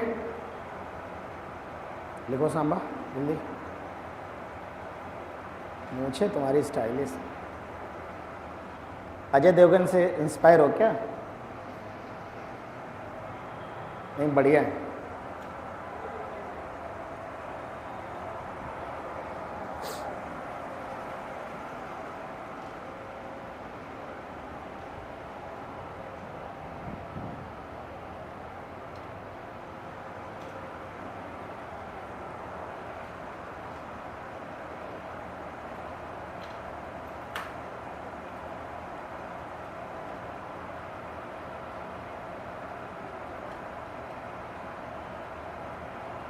चलिए, तो सॉलिड एंगल देखो कैसे डिफाइन करते हैं। सॉलिड एंगल, सबसे पहले तो सॉलिड एंगल का मतलब समझो। सॉलिड एंगल होता क्या है बेटा? जो प्लेन एंगल होता है, कोई भी लाइन हो सकती, लाइन, अगर मैं लाइन ले लूं, लाइन किसी पॉइंट पर जो एंगल बनाती है, या कोई कर्व कह सकते हो, तो अगर मैं इस एंड पॉइंट को ऐसे मिला दूं, भी बनाना मत, तो इस एंगल को कहते हैं प्लेन एंगल, जो आपने अभी डिफाइन किया है। बेटा कोई टेढ़ा मेढ़ा आर्क हो सकता है, ये जैसे टेढ़ा मेढ़ा है, वायर है, वायर, ये वायर इस पॉइंट पे कितना एंगल बना रहा है, तो एंड पॉइंट को मिलाया जाता है। ये जो कोड बनता है ये प्लेन में बनता है, जैसे बोर्ड के प्लेन में बन रहा है, तो इस एंगल को हम कहते हैं प्लेन एंगल कहा जाता है। What is called? Plane angle. लेकिन अगर बेटा मैं बात करूं कि कोई सरफेस है, जैसे मेरा हाथ है, हाथ 2 डायमेंशनल सरफेस, कोई भी सरफेस होती है ना बेटा, सरफेस, जैसे ये डिस्क टाइप बॉडी रखी, ऐसे रखी बोर्ड के परपेंडिकुलर, ये किसी पॉइंट पर जो एंगल बनाती है 3 डायमेंशनल एंगल, ऐसे, ये जो किसी पॉइंट पर बेटा एंगल बनाती है इस तरह का, ये जो 3 डायमेंशन, अगर मैं इस डिस्क के बेटा ध्यान समझना, इस डिस्क के सभी एंड पॉइंट से अगर मैं ज्वाइन करूं, ऐसे ज्वाइन करूं, ऐसे सभी एंड पॉइंट से ऐसे ज्वाइन करूंगा, तो ये जो एंगल बनता है इसे हम ओमेगा इस तरह से या इस तरह से लिखते हैं। इसे बेटा हम क्या कहते हैं? इसे कहा जाता है सॉलिड एंगल। तो सॉलिड एंगल का मतलब है किसी सरफेस के द्वारा किसी पॉइंट पर जो 3 डायमेंशनल कोण बनता है, जो कोनिकल एंगल बनता है, इसे कोनिकल एंगल भी बोला जाता है बेटा, उसे हम सॉलिड एंगल कहते हैं। तो अगर मैं बहुत सिंपल बात करूं तो मैं ऐसे लिख सकता हूं कि किसी सरफेस के द्वारा, किसी सरफेस की वजह से या के द्वारा, किसी सरफेस के कारण किसी पॉइंट पर बनने वाला 3 डायमेंशनल एंगल सॉलिड एंगल कहलाता है। सॉलिड एंगल कहलाता है।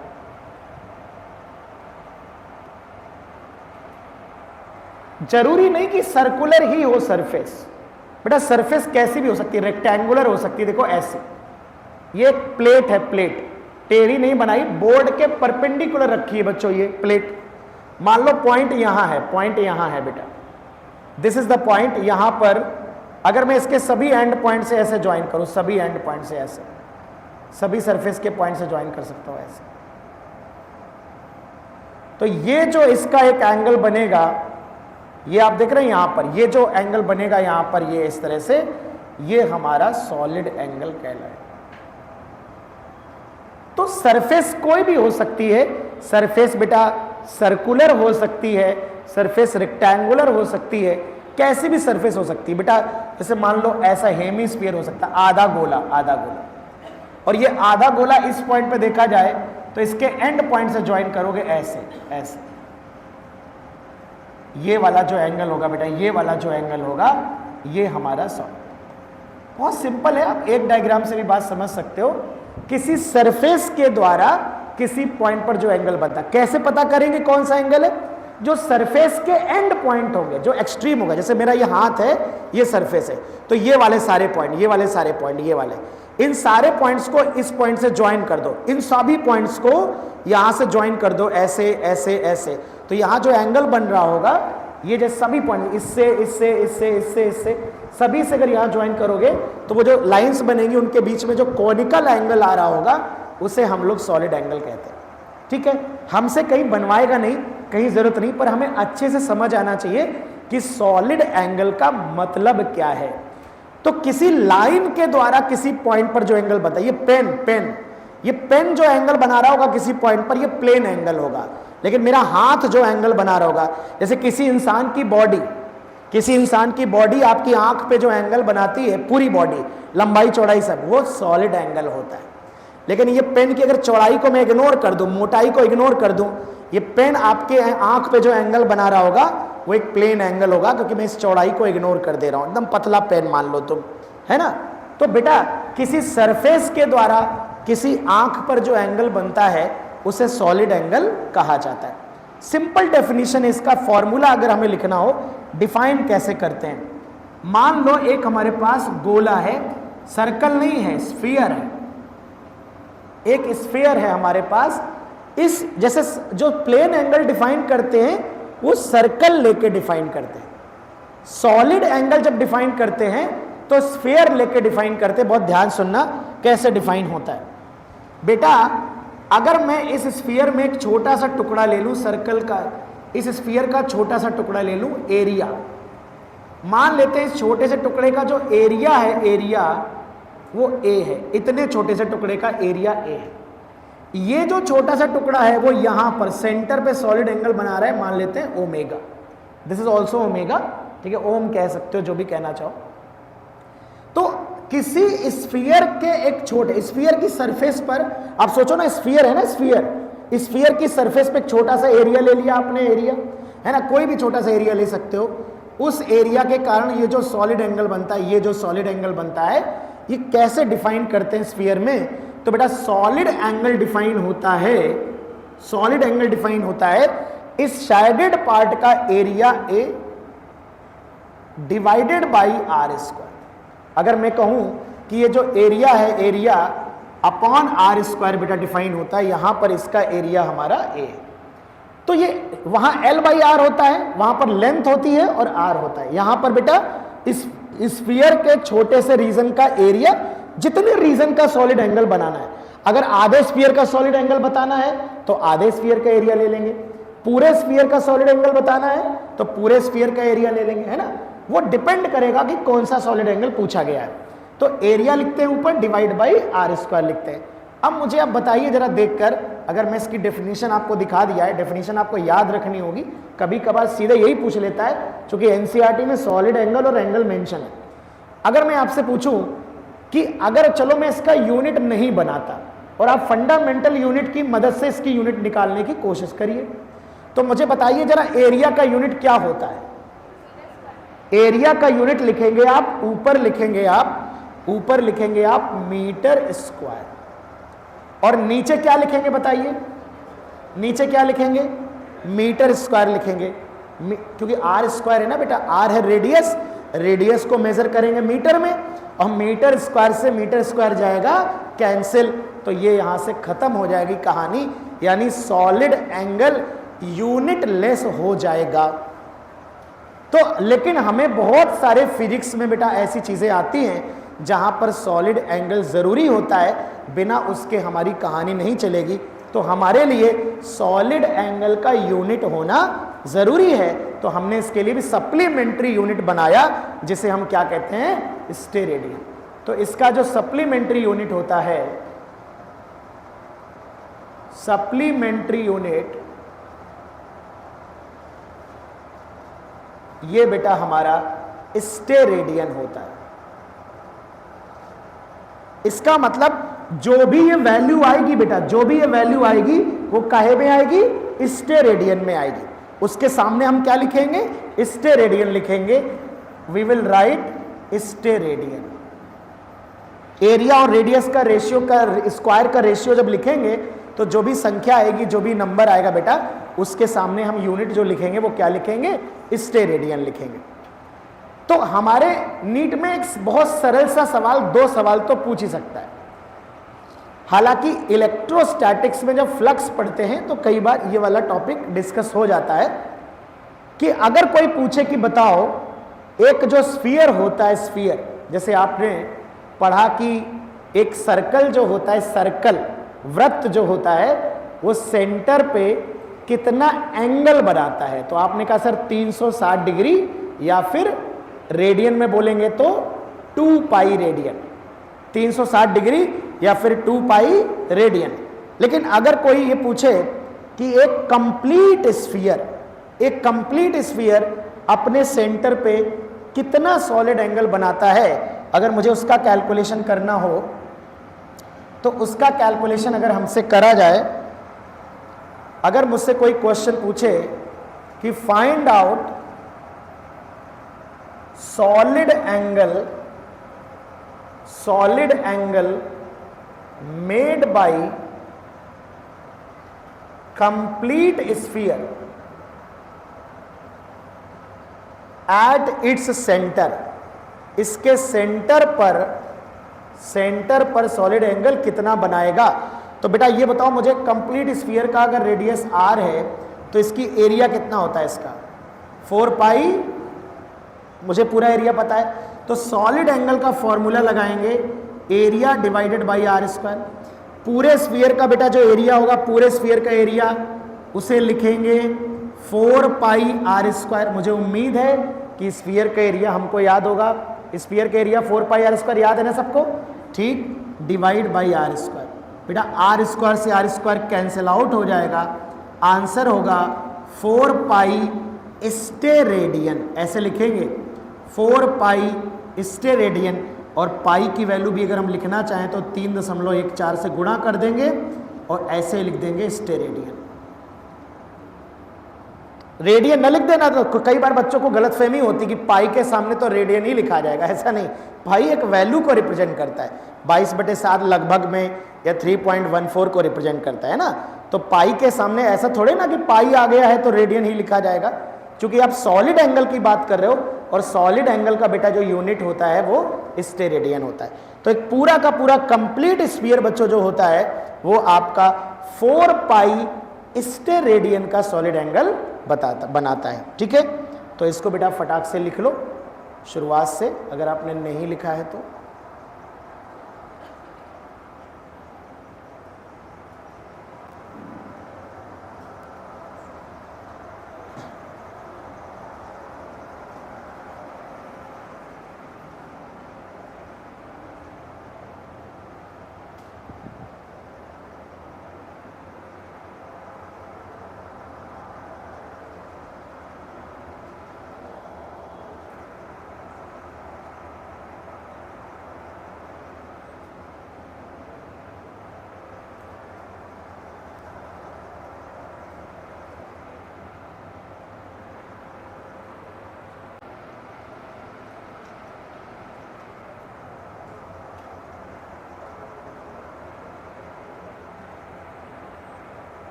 हाँ बेटा नीचे कर दें, लिखना है लिख लो, और नीचे।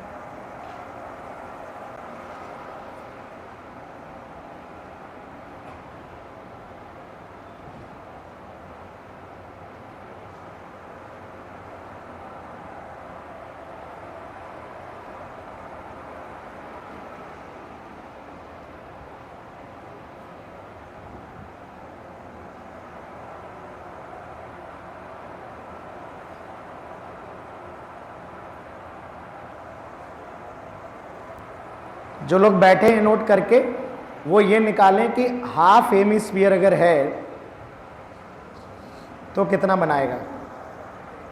अगर आधा स्फीयर है, सॉरी हेमिस्फीयर है, ये अगर मैं आधा स्फीयर लूँगा तो बताना है मुझे ये पूरा जो आधा हेमिस्फेरिकल सरफेस, आधा स्फीयर है, ये सेंटर पे कितना सॉलिड एंगल बनाएगा। बाकी जो लोग लिख रहे हैं वो लिखते रहे। हेमिस्फीयर अपने सेंटर पे कितना सॉलिड एंगल बनाता है। आप अपना आंसर पाई में लिख सकते हैं, 1 पाई, 2 पाई, 3 पाई, 4 पाई, 6 पाई, ऐसे बता सकते हैं। कितना आएगा? पाई, 2 पाई, बताओ बच्चों, 2 पाई।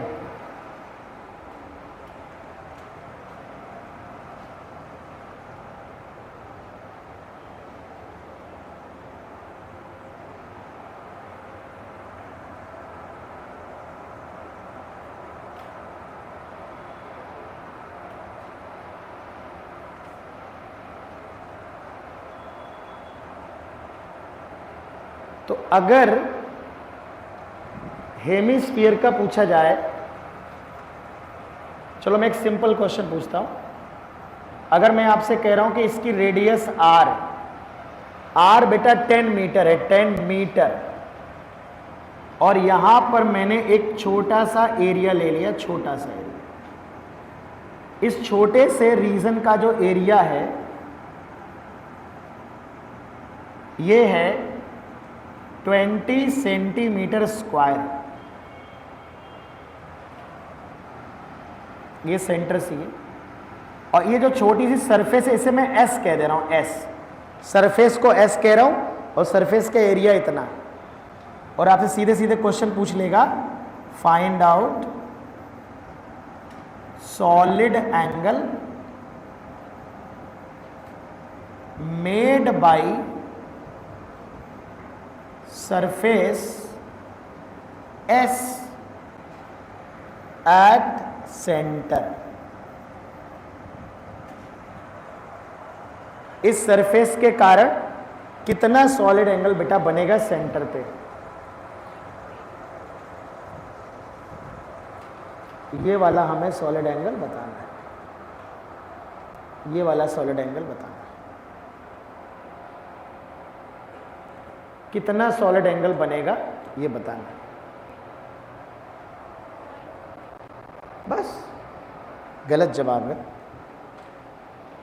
सही से देखा करो, ध्यान से। ऑप्शन लिखूं क्या? चलो ऑप्शन लिखता हूं। पहला ऑप्शन है 0.2 स्टेरेडियन, दूसरा ऑप्शन है 0.02 स्टेरेडियन, तीसरा ऑप्शन है 0.002 स्टेरेडियन, और चौथा है 0.0002 स्टेरेडियन। बताओ क्या आंसर है? ऑप्शन ए लॉक कर दिया जाए, ए लॉक किया जाए कि बी? कितने मेरे प्यारे बच्चों का ए आ गया है? एक इनका आया, नित्या दीदी का, और किधर है? ए आ गया इनका, ए आ गया। एक गलत जवाब। एरिया का देखो, यही छोटी छोटी गलती है, यही छोटी छोटी। एरिया काय में लिखा है और रेडियस काय में है, तो बेसिक सिद्धांत है, प्रथम सिद्धांत, या तो सब कुछ एसआई सिस्टम में हो या सब कुछ सीजीएस में हो, या तो मीटर को सेंटीमीटर में कर लो तो सब कुछ सीजीएस में हो, या फिर सेंटीमीटर को मीटर में कर लो। तो बेटा ये बताओ मुझे, अगर मुझे इस क्वेश्चन को करना है तो जो एरिया की वैल्यू है, एरिया की वैल्यू 20 सेंटीमीटर स्क्वायर, इसे अगर मैं मीटर स्क्वायर में बदलना चाह रहा हूं तो कितने से गुणा करूं? बताओ बताओ बताओ। सेंटीमीटर स्क्वायर को मैं मीटर स्क्वायर में चेंज करना चाह रहा हूं।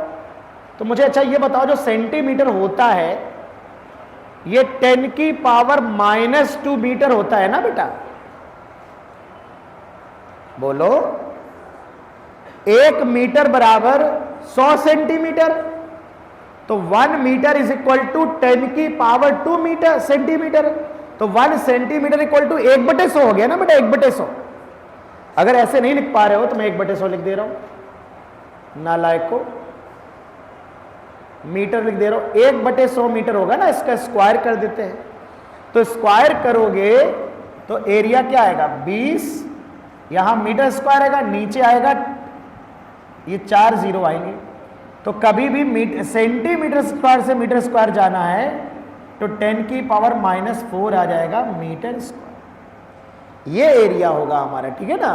आपको दोनों ऐसा यूनिट में रखने, दोनों ऐसा ही में, गड़बड़ नहीं हो जाना है। और देखो पहला ऑप्शन मिल जाएगा, आप गलत करके चले आओगे, है ना। तो चलो, सॉलिड एंगल क्या पढ़ा बेटा हमने? Area divide by R square. चलो एरिया बताओ, लिखो कितना है? 20 × 10⁻⁻4 डिवाइड बाई आर स्क्वायर कितना है बेटा? Where is R square? 10। ये मीटर में, नो प्रॉब्लम। तो मीटर का स्क्वायर, 10 का स्क्वायर 100। तो बेटा ये आ जाएगा 20 डिवाइड बाई 100 इंटू 10 की पावर -4।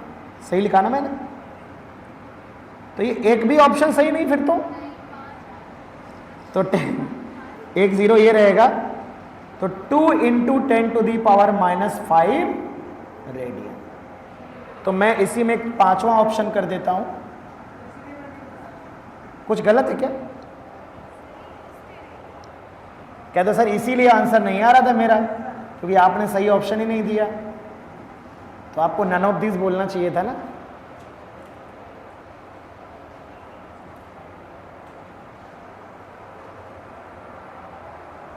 तो बच्चों, इंटरनेशनल सिस्टम ऑफ यूनिट में हमने कितनी फंडामेंटल क्वांटिटी बना रखी है आज की तारीख में?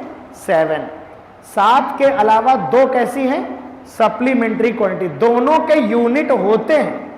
एंगल का यूनिट है रेडियन और सॉलिड एंगल का यूनिट है स्टेरेडियन है, ठीक है ना। दोनों की डेफिनेशन मैंने बता दी, क्योंकि दोनों एनसीईआरटी में गिवन है। किसी भी साल सॉलिड एंगल के कैलकुलेशन पे सवाल आ सकता है।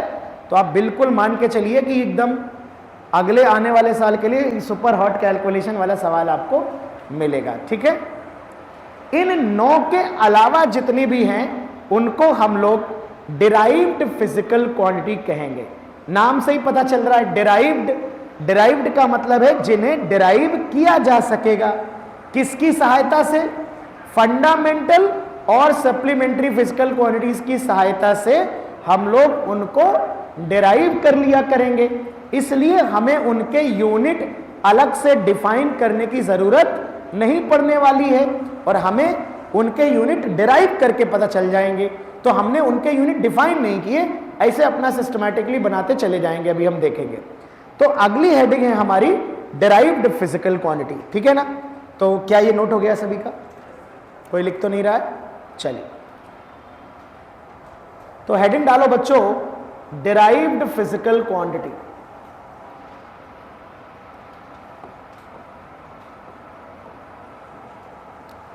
Derived physical quantities, derived physical quantities बच्चों। तो क्या लिखेंगे बेटा? ये वो फिजिकल क्वांटिटी होती हैं, या आप लिख सकते हैं these are the physical quantities, these are the physical quantities which can be derived,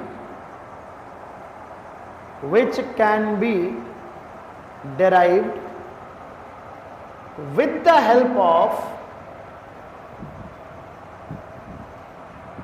help of fundamental quantities, fundamental quantities।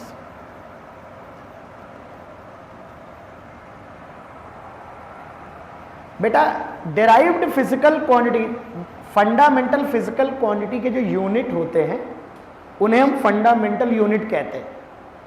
Metre जैसे फंडामेंटल यूनिट है, इसी तरह डेराइव्ड फिजिकल क्वांटिटीज के जो यूनिट होंगे ना उन्हें हम डेराइव्ड यूनिट कहेंगे, है ना।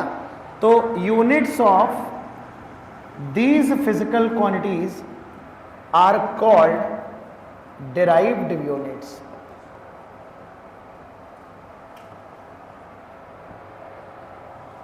तो डेराइव्ड फिजिकल क्वांटिटी के एग्जांपल्स ढेरों एग्जांपल हैं।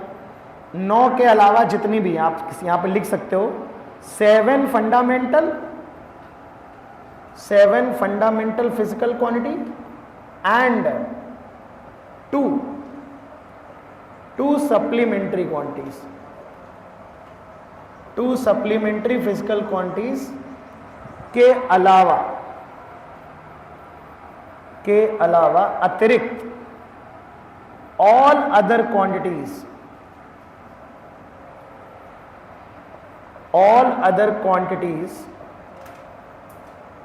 are derived physical quantity, are derived।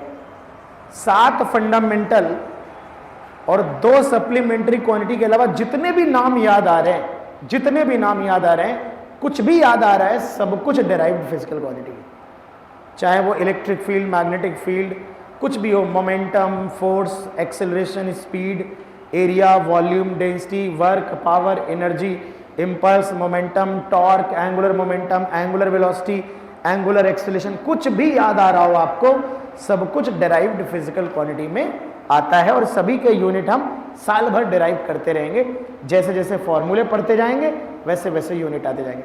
तो सारे यूनिट पहले चैप्टर में नहीं पढ़ाए जा सकते, लेकिन कुछ बेसिक फंडामेंटल यूनिट हम पढ़ लेंगे। लेकिन जैसे जैसे हम फिजिक्स पढ़ेंगे वैसे वैसे हम डायमेंशन और यूनिट का कैलकुलेशन करते रहेंगे। अगर मुझे कुछ नाम लिखने हो, वैसे तो मैंने लिख दिया 9 के अलावा सब कुछ, फिर भी कुछ नाम लिखने हो तो आप लिख सकते हो। स्पीड है, एक्सेलरेशन है, एक्सेलरेशन, एरिया है, वॉल्यूम है ना, डेंसिटी है, एनर्जी है, फोर्स है, प्रेशर है, बहुत सारे हैं ना, कितने लिखोगे एटसेट्रा। मैंने कह दिया 9 के अलावा जितने भी हैं सब के सब डेराइव्ड हैं।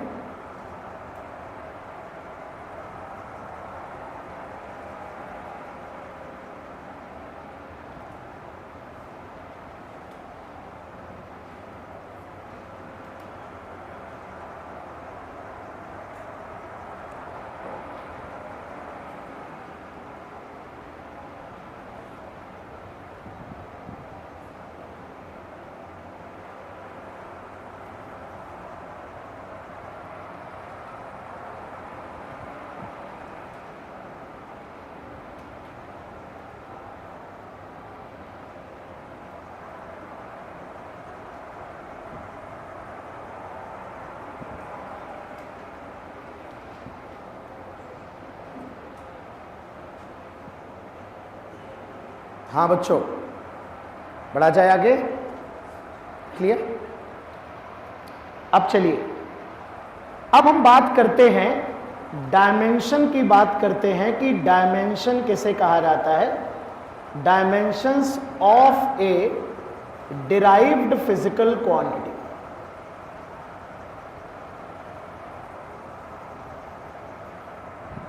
तो ये तो बड़ी ऑब्वियस सी बात है कि बच्चों जो डायमेंशंस डिफाइन करते हैं वो किसी डिराइव्ड फिजिकल क्वांटिटी के लिए डिफाइन की जाती है। जो डायमेंशन होती है या डायमेंशनल फॉर्मूला होता है वो हमारा डिराइव्ड फिजिकल क्वांटिटी के लिए होता है। अब आप समझिए इस बात को।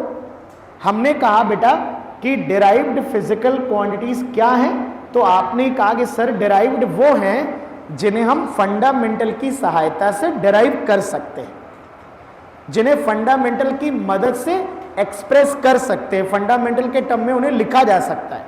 तो हमने कहा कोई भी एक एग्जांपल ले लेते हैं। तो हमने कहा सर ऐसा करते हैं, स्पीड को लिखते हैं, स्पीड को। तो हमने कहा एग्जाम्पल ले रहे हैं बेटा, ध्यान देना। तो हमने कहा स्पीड को लिखते हैं, ध्यान रहे स्पीड को फंडामेंटल क्वांटिटी की सहायता से लिखना है, या फंडामेंटल क्वांटिटीज के पदों में लिखना है, उसके टर्म्स में लिखना है। तो हमने कहा सर देखो, हमने मोटा मोटा पढ़ा है, स्पीड जो होती है वो डिस्टेंस अपॉन टाइम होती है, डिस्टेंस अपॉन टाइम। तो मैंने कहा यार डिस्टेंस क्या है? तो आपने कहा सर देखो, डिस्टेंस तो एक प्रकार की लंबाई होती है, पाथ लेंथ। तो डिस्टेंस सर लेंथ होती है, और टाइम तो सर आप जानते हो कि टाइम होता है। अब तुम अगर ध्यान से देखो तो स्पीड को हमने फंडामेंटल के टर्म में लिख लिया, बहुत ध्यान समझना। तो अगर किसी डिराइव्ड फिजिकल क्वांटिटी को फंडामेंटल क्वांटिटी के टर्म्स में लिखा जाए तो उस एक्सप्रेशन में फंडामेंटल क्वांटिटीज की जो पावर्स आती हैं उन्हें डायमेंशन कहा जाता है। तो यदि मैं बेटा ऐसे लिखूं, इसको ध्यान समझना बेटा, इसे ऐसे लिखूं, स्पीड बराबर, इसे ऐसे लिख सकता हूं, लेंथ की पावर 1 और टाइम की पावर -1। तो जब हम किसी भी फिजिकल क्वांटिटी को फंडामेंटल फिजिकल क्वांटिटी के पदों में एक्सप्रेस करते हैं, उसके टर्म्स में एक्सप्रेस करते हैं, तो उन फंडामेंटल क्वांटिटी की जो पावर्स रेज होती हैं, इन पावर्स को डायमेंशन कहा जाता है। तो अगर मुझसे कोई पूछे कि स्पीड की डायमेंशन क्या है, तो मैं कहूंगा कि स्पीड की डायमेंशन लेंथ के रिस्पेक्ट में 1 है और टाइम के रिस्पेक्ट में -1। यानी जो डायमेंशन है वो L और T नहीं है, डायमेंशन ये पावर होती है 1 और -1। इस बात को समझना। अब इसी चीज को हमें बार बार पूरा लेंथ ना लिखना पड़े, पूरा टाइम ना लिखना पड़े, तो हम सिंबल्स का प्रयोग करते हैं। तो हम ऐसे लिख देते हैं, अगर हमें डायमेंशनल फॉर्मूला लिखना हो, अगर हमें डायमेंशनल फॉर्मूला लिखना हो तो हम सिंबल का प्रयोग करेंगे, ऐसे लिखेंगे ब्रैकेट में। तो स्पीड का dimensional formula is equal to, length को हम बार बार न लिखना पड़े तो L सिंबल यूज करेंगे, L की पावर 1 है, और टाइम के लिए T यूज करेंगे -1 1 लिखने की जरूरत नहीं। तो इसे बोलते हैं, इसे बुलाते हैं डायमेंशनल फॉर्मूला। क्या कहते हैं बेटा इसे? इसे कहते हैं, ऊपर लिखा है मैंने, this is called dimensional formula. और बेटा अगर दोनों तरफ इक्वलिटी लगी है तो इस पूरे को पढ़ोगे, पूरे को, इतना है डायमेंशनल फॉर्मूला, अब पूरा पढ़ोगे तो डायमेंशनल इक्वेशन कहेंगे। क्या कहेंगे बेटा? Dimensional equation. फिर से मैं आपको बता दूं कि डायमेंशन L नहीं है, डायमेंशन क्या है? L की पावर। तो अगर मुझे बताना हो कि भैया स्पीड की डायमेंशन क्या है, तो आप कहेंगे सर लेंथ में डायमेंशन है 1 और टाइम में डायमेंशन कितना है? -। डायमेंशन L और T नहीं है, L और T के ऊपर लगने वाली पावर्स को डायमेंशन कहा जाता है। तो कैसे लिख सकते हैं डायमेंशन को बेटा? तो हम ऐसे लिख सकते हैं कि जब किसी डिराइव्ड फिजिकल क्वांटिटी को जब किसी डिराइव्ड फिजिकल क्वांटिटी को फंडामेंटल क्वांटिटीज के टर्म में, फंडामेंटल फिजिकल क्वांटिटीज के टर्म्स में एक्सप्रेस किया जाता है, एक्सप्रेस किया जाता है,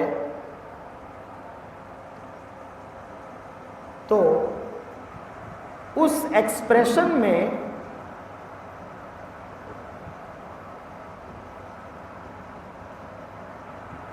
fundamental quantities, fundamental physical quantities पर रेज होने वाली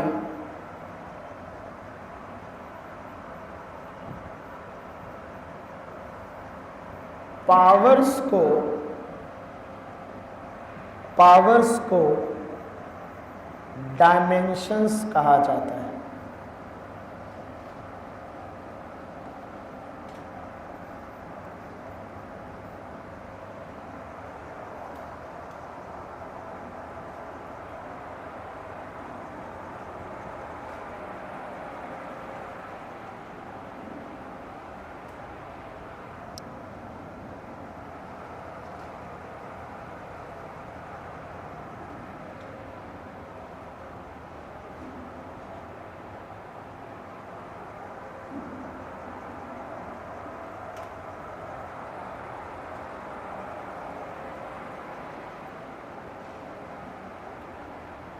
तो जब भी किसी डेराइव्ड फिजिकल क्वांटिटी को हम फंडामेंटल फिजिकल क्वांटिटीज के टर्म्स में एक्सप्रेस करेंगे तो फंडामेंटल फिजिकल क्वांटिटीज की जो पावर्स आएंगी उस एक्सप्रेशन में उन पावर्स को हम डायमेंशन कहेंगे।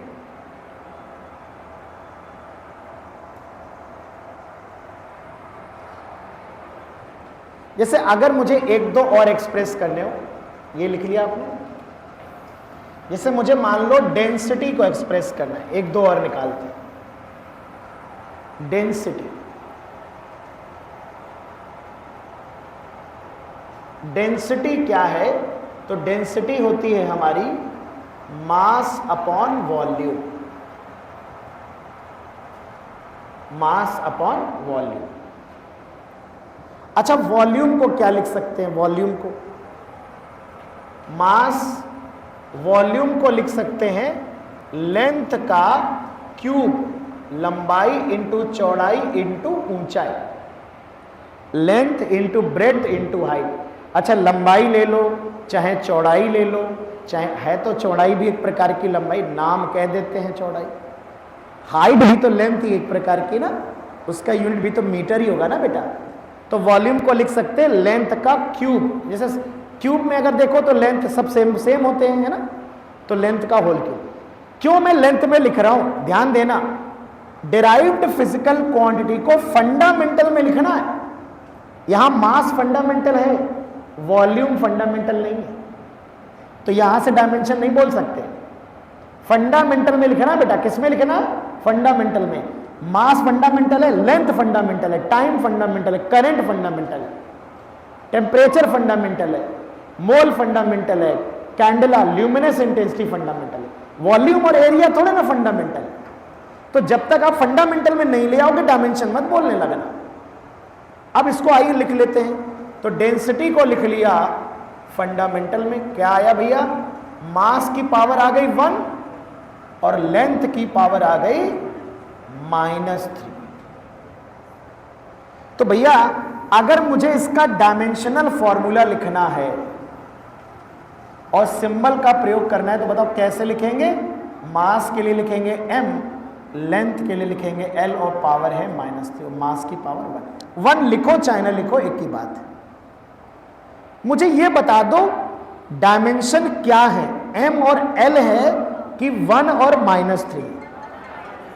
Dimensions are not the symbols m and l, बल्कि m और l पर लगने वाली जो पावर्स हैं वो हमारी क्या है? वो डायमेंशंस है। तो बेटा मास की पावर यहां पर 1 है तो क्या पढ़ेंगे हम? क्या कहेंगे?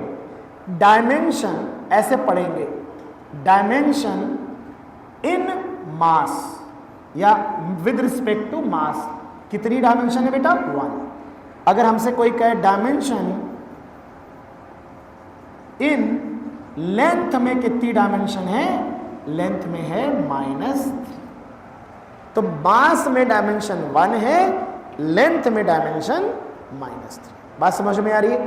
तो बहुत ही बेसिक सी बात है बच्चों कि जब भी किसी फिजिकल क्वांटिटी को, स्पेशली अगर हम बात करें तो जब भी किसी डिराइव्ड फिजिकल क्वांटिटी को फंडामेंटल क्वांटिटीज के टर्म में एक्सप्रेस किया जाता है तो फंडामेंटल क्वांटिटीज की जो पावर्स आती हैं उन पावर्स को हम डायमेंशन कहते हैं। ठीक है ना? तो अगला जो हमारा टारगेट रहेगा, आप कम से कम 100-200 डायमेंशन निकालने वाले हैं। 2 तरह के सवाल बनते हैं इस चैप्टर में, एक तो डायमेंशनल फॉर्मूला का कैलकुलेशन और एक डायमेंशनल फॉर्मूले का एप्लीकेशन। तो पहले हम कैलकुलेशन वाला काम करेंगे। अब जो काम होने वाला है वो स्ट्रेट फॉरवर्ड होगा, प्रैक्टिस बेस्ड काम होने वाला है। मैं आपको फॉर्मूले बताता जाऊंगा और आप ताबड़तोड़ डायमेंशन निकालते जाओगे। और आज जाने से पहले हम लोग जितनी भी बेसिक हैं वो सारी डायमेंशन निकाल लेते हैं। ठीक है ना? तो फटाक से लिख लो इसको सो दैट हम आगे बढ़ सकें।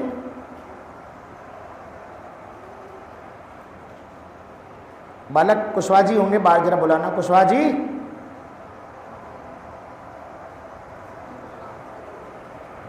आगे आएंगे आएंगे।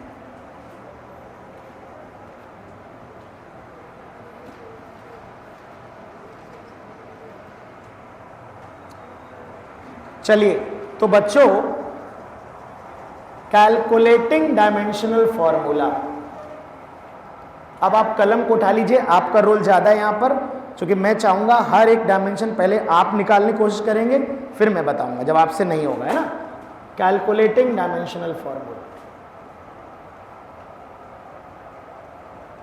सिंबल आपको पता ही है बेटा, मास के लिए सिंबल कैपिटल एम, लेंथ के लिए कैपिटल एल, टाइम के लिए कैपिटल टी, करंट के लिए एम्पियर ए, टेम्परेचर के लिए के, ठीक है ना।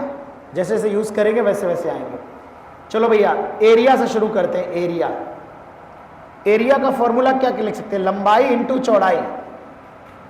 चौड़ाई भी एक प्रकार की लंबाई है, तो लेंथ स्क्वायर लिख सकते हैं बेटा। चलो, तो एरिया को मैं एरिया लिख ले रहा हूं पूरा, इसका डायमेंशनल फॉर्मूला होगा लेंथ का स्क्वायर, तो क्या लिखेंगे, एल स्क्वायर, और लिखना हो तो m0 l स्क्वायर t0। तो जो एरिया है, कुशवाहा जी हो तो पानी के लिए बोलना होगा ना, अगर लेंथ स्क्वायर होता है m0 l2 t0।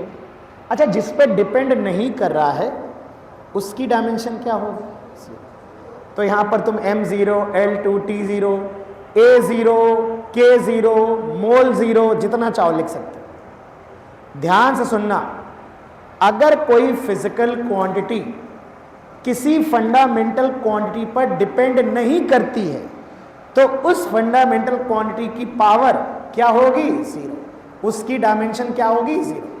तो जैसे अगर मैं आपसे कहूं कि वेलोसिटी की डायमेंशन lt-1 है, lt-1, इसका मतलब ये केवल और केवल डिस्टेंस और लेंथ और टाइम पे डिपेंड कर रहा है। तो मास की डायमेंशन कितनी है, कुछ लोग कहते हैं डिफाइन नहीं है मास की डायमेंशन, यहां पे डिफाइन है, 0 है, डिपेंड, 0 डायमेंशन का मतलब डिपेंड नहीं करता है।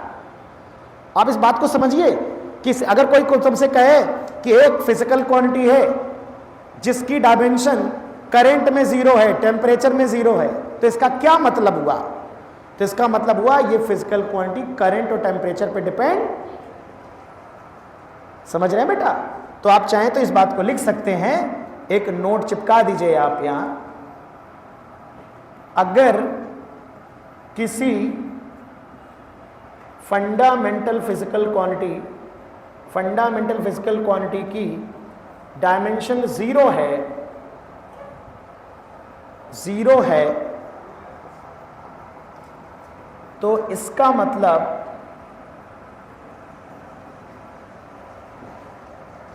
मतलब वह डिराइव्ड क्वांटिटी उस फंडामेंटल क्वांटिटी पर, उस फंडामेंटल फिजिकल क्वांटिटी पर डिपेंड नहीं कर रही है, डिपेंड नहीं करती है। मुझे उम्मीद है मेरी सुंदर राइटिंग आपको समझ में आ रही हो।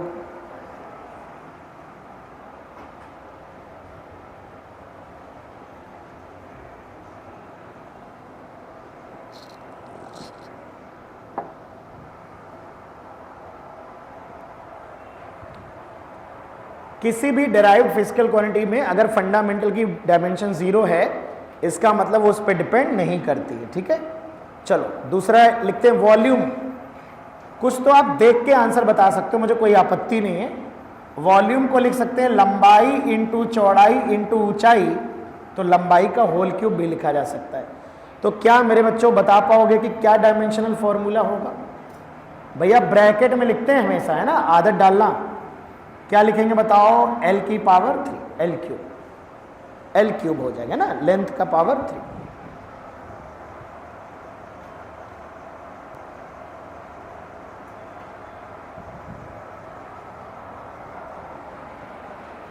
स्पीड में करना है, ओवर कॉन्फिडेंस से बचना है कि अरे वॉल्यूम तो हमें आता है, हम क्यों लिखें, हम नेता बनेंगे। तो नेता नहीं बनना है, डॉक्टर बनना है, ठीक। ऑफ कोर्स आपने पढ़ाई करी है तो आपको कुछ चीज़ें पता होंगी, लेकिन बहुत सी चीज़ें आपकी गड़बड़ हैं जो सही करनी है। तो कब उन पता वाली चीज़ों के बीच में वो चीज़ आ जाएगी जो नहीं पता है, इसलिए ध्यान से सुनना है ना। चलिए तो अब हम बात करेंगे, लिख लिया सबने? ये बताते रहना अगर किसी को लिखना लिखाना हो। चलो भाई स्पीड की बात करते हैं। स्पीड वैसे तो मैं बता चुका हूं, अभी भी लिखा था, कोई बोलेगा? स्पीड है हमारी डिस्टेंस अपॉन टाइम। डिस्टेंस होता है लेंथ, लेंथ अपॉन टाइम, अभी भी बताया था। क्या लिखा था बच्चों? LT minus 1। अच्छा एक बात बताओ, डायमेंशन देखकर क्या यूनिट लिख सकते हो? डायमेंशन देखकर बताओ ऐसा यूनिट क्या होगा? चलो बताओ ऐसा यूनिट। लंबाई, लंबाई का यूनिट, लंबाई का यूनिट मीटर, टाइम का यूनिट सेकेंड, मीटर पर सेकेंड। ठीक है ना? चलो बहुत बढ़िया, बहुत बढ़िया। एक्सेलरेशन, अच्छा स्पीड हो चाहे वेलोसिटी हो, वेलोसिटी भाई ये मैग्नीट्यूड और डायरेक्शन का अंतर है बस। डायरेक्शन की कोई डायमेंशन थोड़े ना होती है। तो वेलोसिटी भी क्या है? Displacement upon time. वेलोसिटी बेटा हम पढ़ाएंगे आपको, अगर आपको फॉर्मूले नहीं आते तो अभी आप फॉर्मूले हमसे सुनते रहें। डिस्प्लेसमेंट अपॉन टाइम, ऐसे समझो, मोटा मोटा भी रफ फॉर्मूले बता रहा हूं। डिस्प्लेसमेंट भी तो शॉर्टेस्ट लेंथ ही तो होती है, पाथ लेंथ, है ना? तो चाहे स्पीड हो चाहे वेलोसिटी हो, यूनिट सेम है बेटा, डायमेंशन भी सेम होगी। डिस्प्लेसमेंट का L होगा, टाइम का T होगा बेटा, है ना? डिस्प्लेसमेंट एक प्रकार की लेंथ है बच्चा, तो LT माइनस 1। तो यूनिट होगा मीटर पर सेकेंड। ऐसा यूनिट भी लिखते चलना है ना।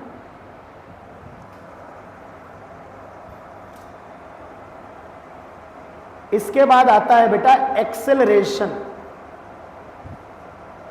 त्वरण। तो एक्सेलरेशन होता है चेंज इन वेलोसिटी। ऊपर क्या होता है भैया? Change in velocity divide by acceleration time interval. Change in velocity divide by time interval, है ना? ऐसे लिख देते हैं V minus you upon time. अच्छा एक बात मुझे बताओ, वेलोसिटी का यूनिट मीटर पर सेकेंड है, इसका मीटर पर सेकेंड है, इसका भी मीटर पर सेकेंड है। तो ये जो घटाएंगे ना, घटाएंगे चेंज इन वेलोसिटी, इसका यूनिट क्या आएगा? जब हम फाइनल वेलोसिटी में, final velocity minus initial velocity upon time, change in velocity upon time acceleration होता है। मैं ये जानना चाह रहा हूं कि अगर गाड़ी की रफ्तार पहले 10 मीटर पर सेकेंड थी, ऐसे मोटा मोटा मान लो 10 मीटर पर सेकेंड, इधर जा रही थी गाड़ी, बाद में गाड़ी की रफ्तार 20 मीटर पर सेकेंड हो गई, ये V हो गया, ये U हो गया मान लो। मुझे इसमें इसको घटाना है, ठीक है? अभी वेक्टर वेक्टर दिमाग में न लगाना कि एंगल क्या है, थीटा वीटा, अभी सीधे सीधे घटाओ। 20 मीटर पर सेकेंड पहले थी, 10 पहले थी, 20 बाद में हो गई।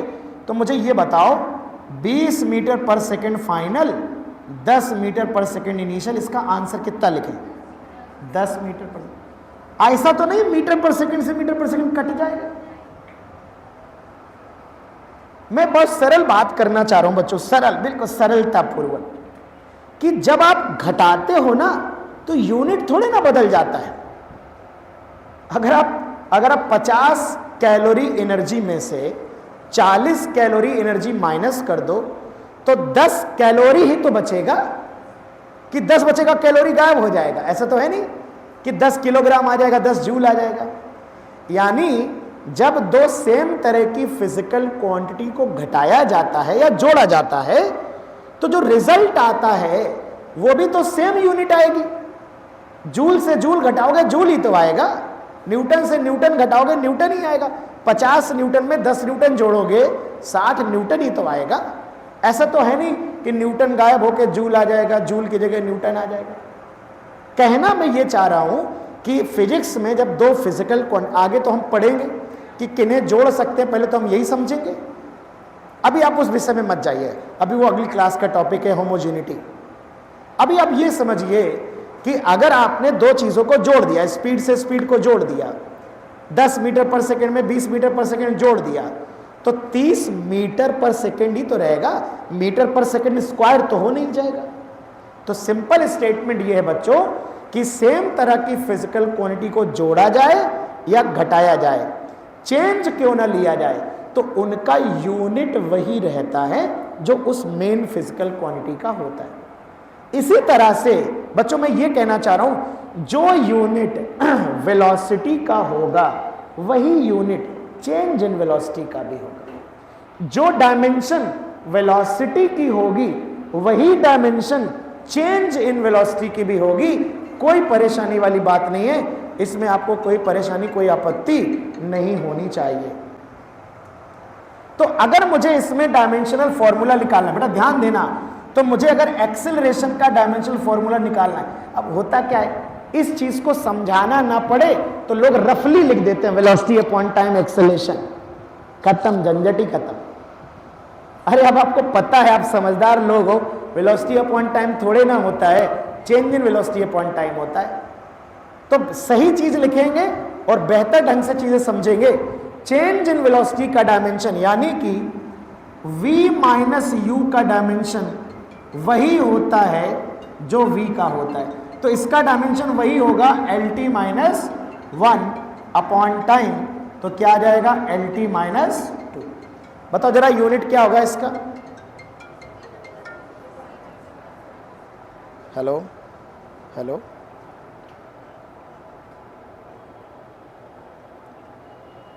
हाँ बताएं अंकल। अंकल चणस पर, हाँ चणस पर अंकल।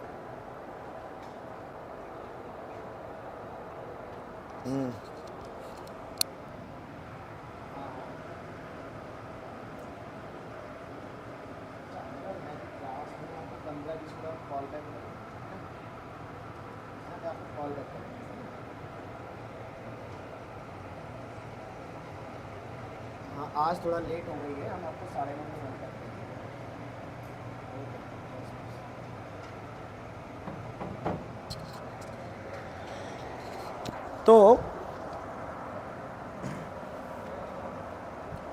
तो एक्सेलरेशन का जो डायमेंशन है वो LT माइनस 2 है।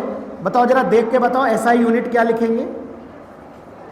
लेंथ, देखो ऐसा नहीं कि तुम्हें याद है एक्सेलरेशन का, इसका याद है, लेकिन बहुत अच्छे क्वेश्चन आएंगे तो याद नहीं होगा आपको, है ना।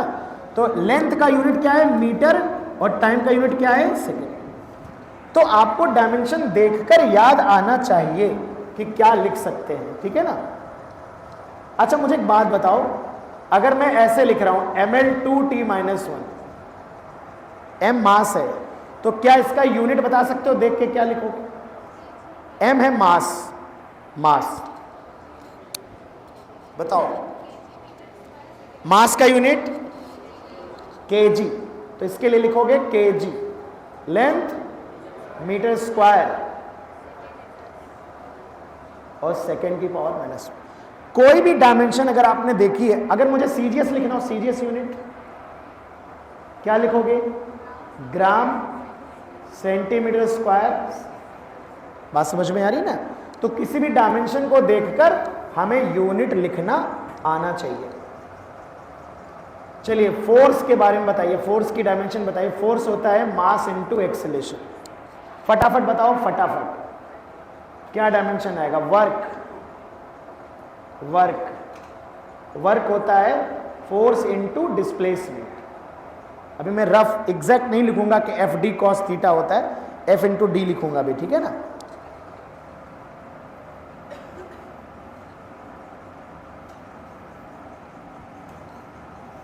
प्रेशर,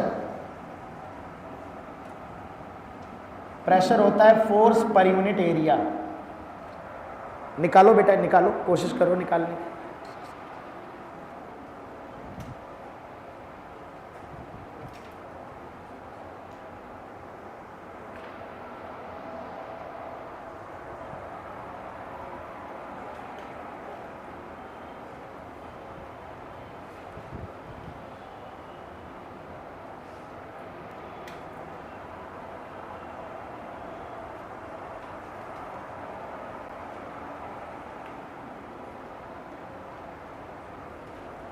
बताओ फोर्स का क्या आएगा। तो फोर्स की डायमेंशनल फॉर्मूला आएगा, मास का है m, एक्सेलरेशन का है LT माइनस 2। ठीक है ना। तो फोर्स मास का है m, एक्सेलरेशन LT माइनस 2। ठीक, चलो अगर मुझे यूनिट लिखना हो तो क्या लिखेंगे बेटा? किलोग्राम मीटर पर सेकेंड स्क्वायर, किलोग्राम मीटर पर सेकेंड स्क्वायर। इसी को न्यूटन कहते हैं। क्या कहते हैं भैया? इसी को न्यूटन कहते हैं, किलोग्राम मीटर पर सेकेंड स्क्वायर, है ना। ये रटना नहीं है, आपको रटना नहीं। हाँ, डायमेंशन जरूर आपको थोड़ी बहुत 8-10 याद होनी चाहिए, बेसिक वाली सब याद होनी चाहिए। जैसे एक्सेलेरेशन है, वेलोसिटी है, फोर्स है, प्रेशर है, बेसिक वाली रटी होनी चाहिए। प्रैक्टिस करते करते रट जाएंगे, डोंट वरी। तो चलो W का डायमेंशन बताओ क्या आएगा? फोर्स का अब हमें पता चल गया है, तो फोर्स का है mLT-2 और डिस्टेंस या डिस्प्लेसमेंट का क्या है? L। बताओ बेटा क्या आएगा?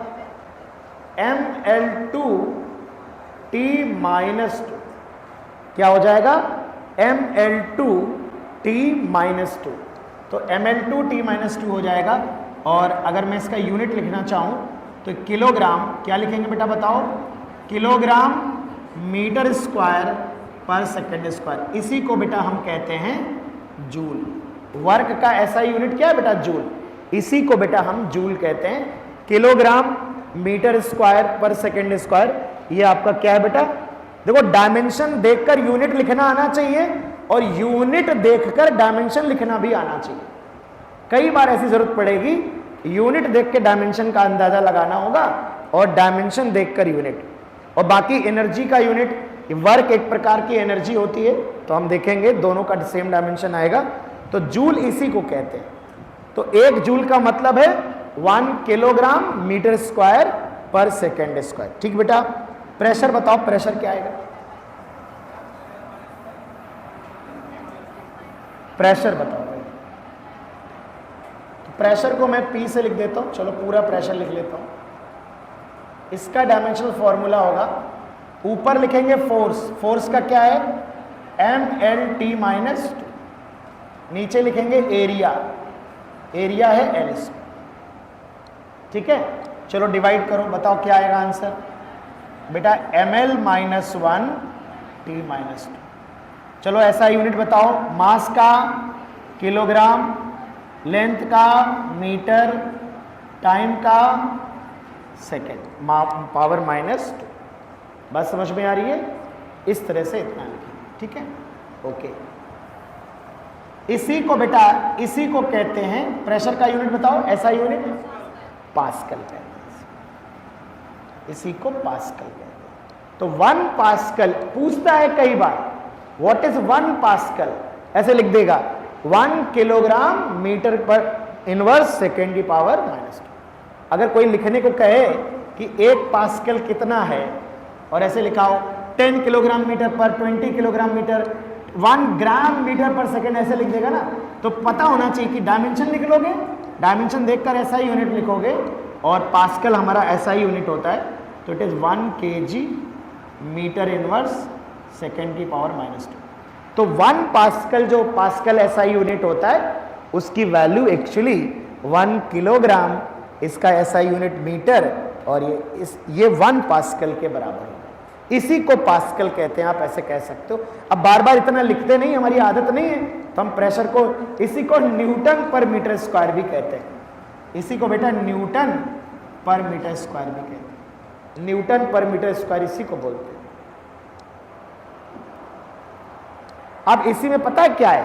अब जैसे नीट में सरल सा सवाल बनाना है मुझे, आधे तो सरल ही आते हैं, तो मैं कह दूंगा which of the following is not the unit of pressure. तो एक में लिख दूंगा पास्कल, एक में ये लिख दूंगा, एक में न्यूटन पर मीटर स्क्वायर लिख दूंगा, एक में चौथा लिख दूंगा कुछ गलत सा 1 kg मीटर, मीटर की पावर 1 लगा दूंगा और सेकंड की पावर -2 लगा दूंगा। तो आपको पहचानना होगा कौन सा यूनिट नहीं, और सारे यूनिट सेम लिखे होंगे। तो क्वेश्चन कहां से आएगा इस बात की कोई गारंटी नहीं है, इसलिए आपको थारोली पढ़ना होता है। अक्सर होता क्या है कि जब हम पेपर देखते हैं तो हमें लगता है अरे ये तो सरल सा आ गया, यहीं से आ गया।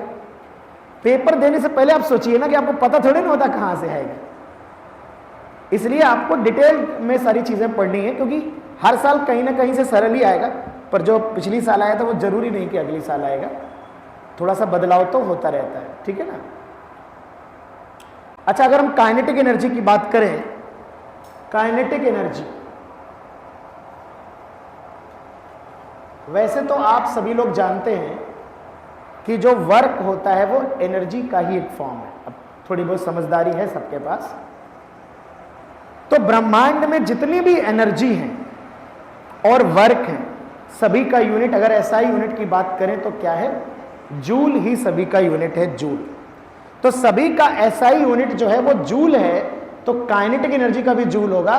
तो सभी की डायमेंशनल फॉर्मूला वही होगा जो वर्क का होगा, चाहे वो काइनेटिक एनर्जी हो, पोटेंशियल एनर्जी हो, न्यूक्लियर एनर्जी हो, थर्मल एनर्जी हो, लैटेंट एनर्जी हो, हीट एनर्जी हो, इलेक्ट्रिकल एनर्जी हो, मैग्नेटिक एनर्जी हो, विंड एनर्जी हो, जियोथर्मल एनर्जी हो, कोई भी एनर्जी अगर है बेटा वो उसका डायमेंशन mL2T-2 होगा। बट स्टिल हम एक निकाल लेते हैं, काइनेटिक एनर्जी का फॉर्मूला होता है हाफ mv²। यहां पर जो बच्चों हाफ है ना, 1/2, ये डायमेंशन लेस कांस्टेंट है। क्या है बेटा, डायमेंशन लेस कांस्टेंट। अगली क्लास में मैं आपको बताऊंगा कि जो कांस्टेंट होते हैं वो दो प्रकार के होते हैं। कितने प्रकार के, एक वो होते हैं जिनकी कोई डायमेंशन नहीं होती, जिनकी कोई यूनिट नहीं होती, कोई यूनिट नहीं होती, जैसे 1/2, 2, 3, पाई, ये सब डायमेंशन लेस। कुछ कांस्टेंट ऐसे भी होते हैं जिनकी यूनिट होती है, जिनकी डायमेंशन होती है, उन्हें हम डायमेंशनल कांस्टेंट कहते हैं। क्या कहते हैं, डायमेंशनल। दो होते हैं, लिखवाऊंगा, डायमेंशन लेस और डायमेंशनल। जैसे कैपिटल जी है, बताओ इसकी यूनिट होती है कि नहीं होती, नहीं सुना है कभी? प्लैंक्स कांस्टेंट, E बराबर h/nu, H प्लैंक्स कांस्टेंट, ये कांस्टेंट ही तो है। अरे होती है कि नहीं, ये एनर्जी है, ये फ्रीक्वेंसी है, तो बताओ इसका यूनिट होगा कि नहीं होगा?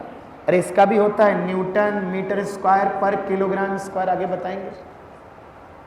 ये जो कांस्टेंट हैं, गैस कांस्टेंट, सर ने पढ़ाएंगे, सर पोरवाल सर पढ़ाएंगे, 4-5 वैल्यू बताएंगे आपको। एनर्जी में 3 वैल्यू, प्रेशर वॉल्यूम के साथ 2 वैल्यू है ना। तो आर भी तो गैस कांस्टेंट है, it is also universal gas constant, ये भी तो कांस्टेंट है, लेकिन इनकी डायमेंशन होती है, इनका यूनिट होता है। तो जिनकी डायमेंशन होती है उन्हें डायमेंशनल कांस्टेंट कहा जाता है। ये मोस्ट इंपॉर्टेंट है नीट के लिए सब।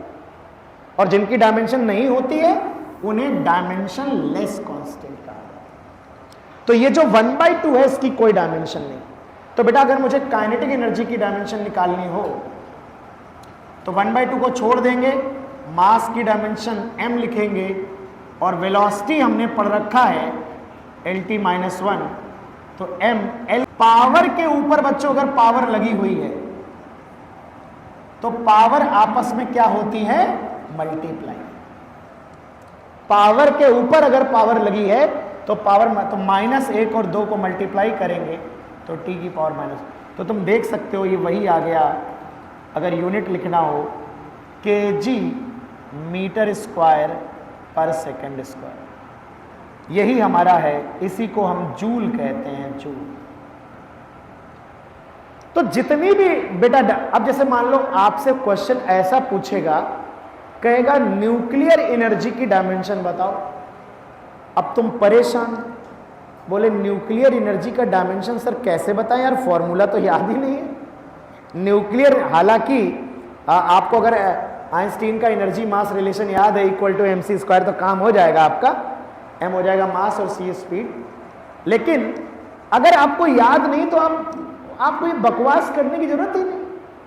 मैंने क्या कहा, एनर्जी कोई भी हो, चाहे वो मैग्नेटिक एनर्जी हो, चाहे वो इलेक्ट्रिकल एनर्जी हो, सभी का यूनिट जूल होता है, सभी की डायमेंशन सेम होती है।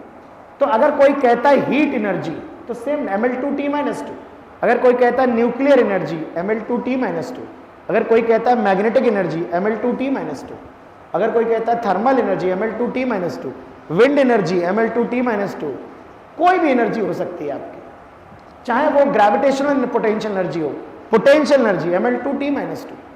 तो all the energies and work will have same dimensional formula. बात समझ में आ रही है? ठीक है, तो आज हम लोग यहीं तक करेंगे। कहानी को आगे बढ़ाएंगे। आप अपनी मर्जी से चाहें तो, चूंकि कहानी की शुरुआत है और आप थोड़ा बहुत पढ़े लिखे लोग हैं, तो आप लोग खुद से भी आगे आगे क्वेश्चन कर सकते हो, ठीक है, क्लास में बता सकते हो, ठीक है। That's all for today. बेटा फिजिक्स में फिर बता दूं, कॉन्सेप्चुअल सब्जेक्ट होता है, समझ करके पढ़ना है। रेगुलरिटी और डिसिप्लिन बहुत इंपॉर्टेंट है, बाकी एक बार आता है तो बहुत तगड़े से आता है बेटा, ठीक है ना। चलिए।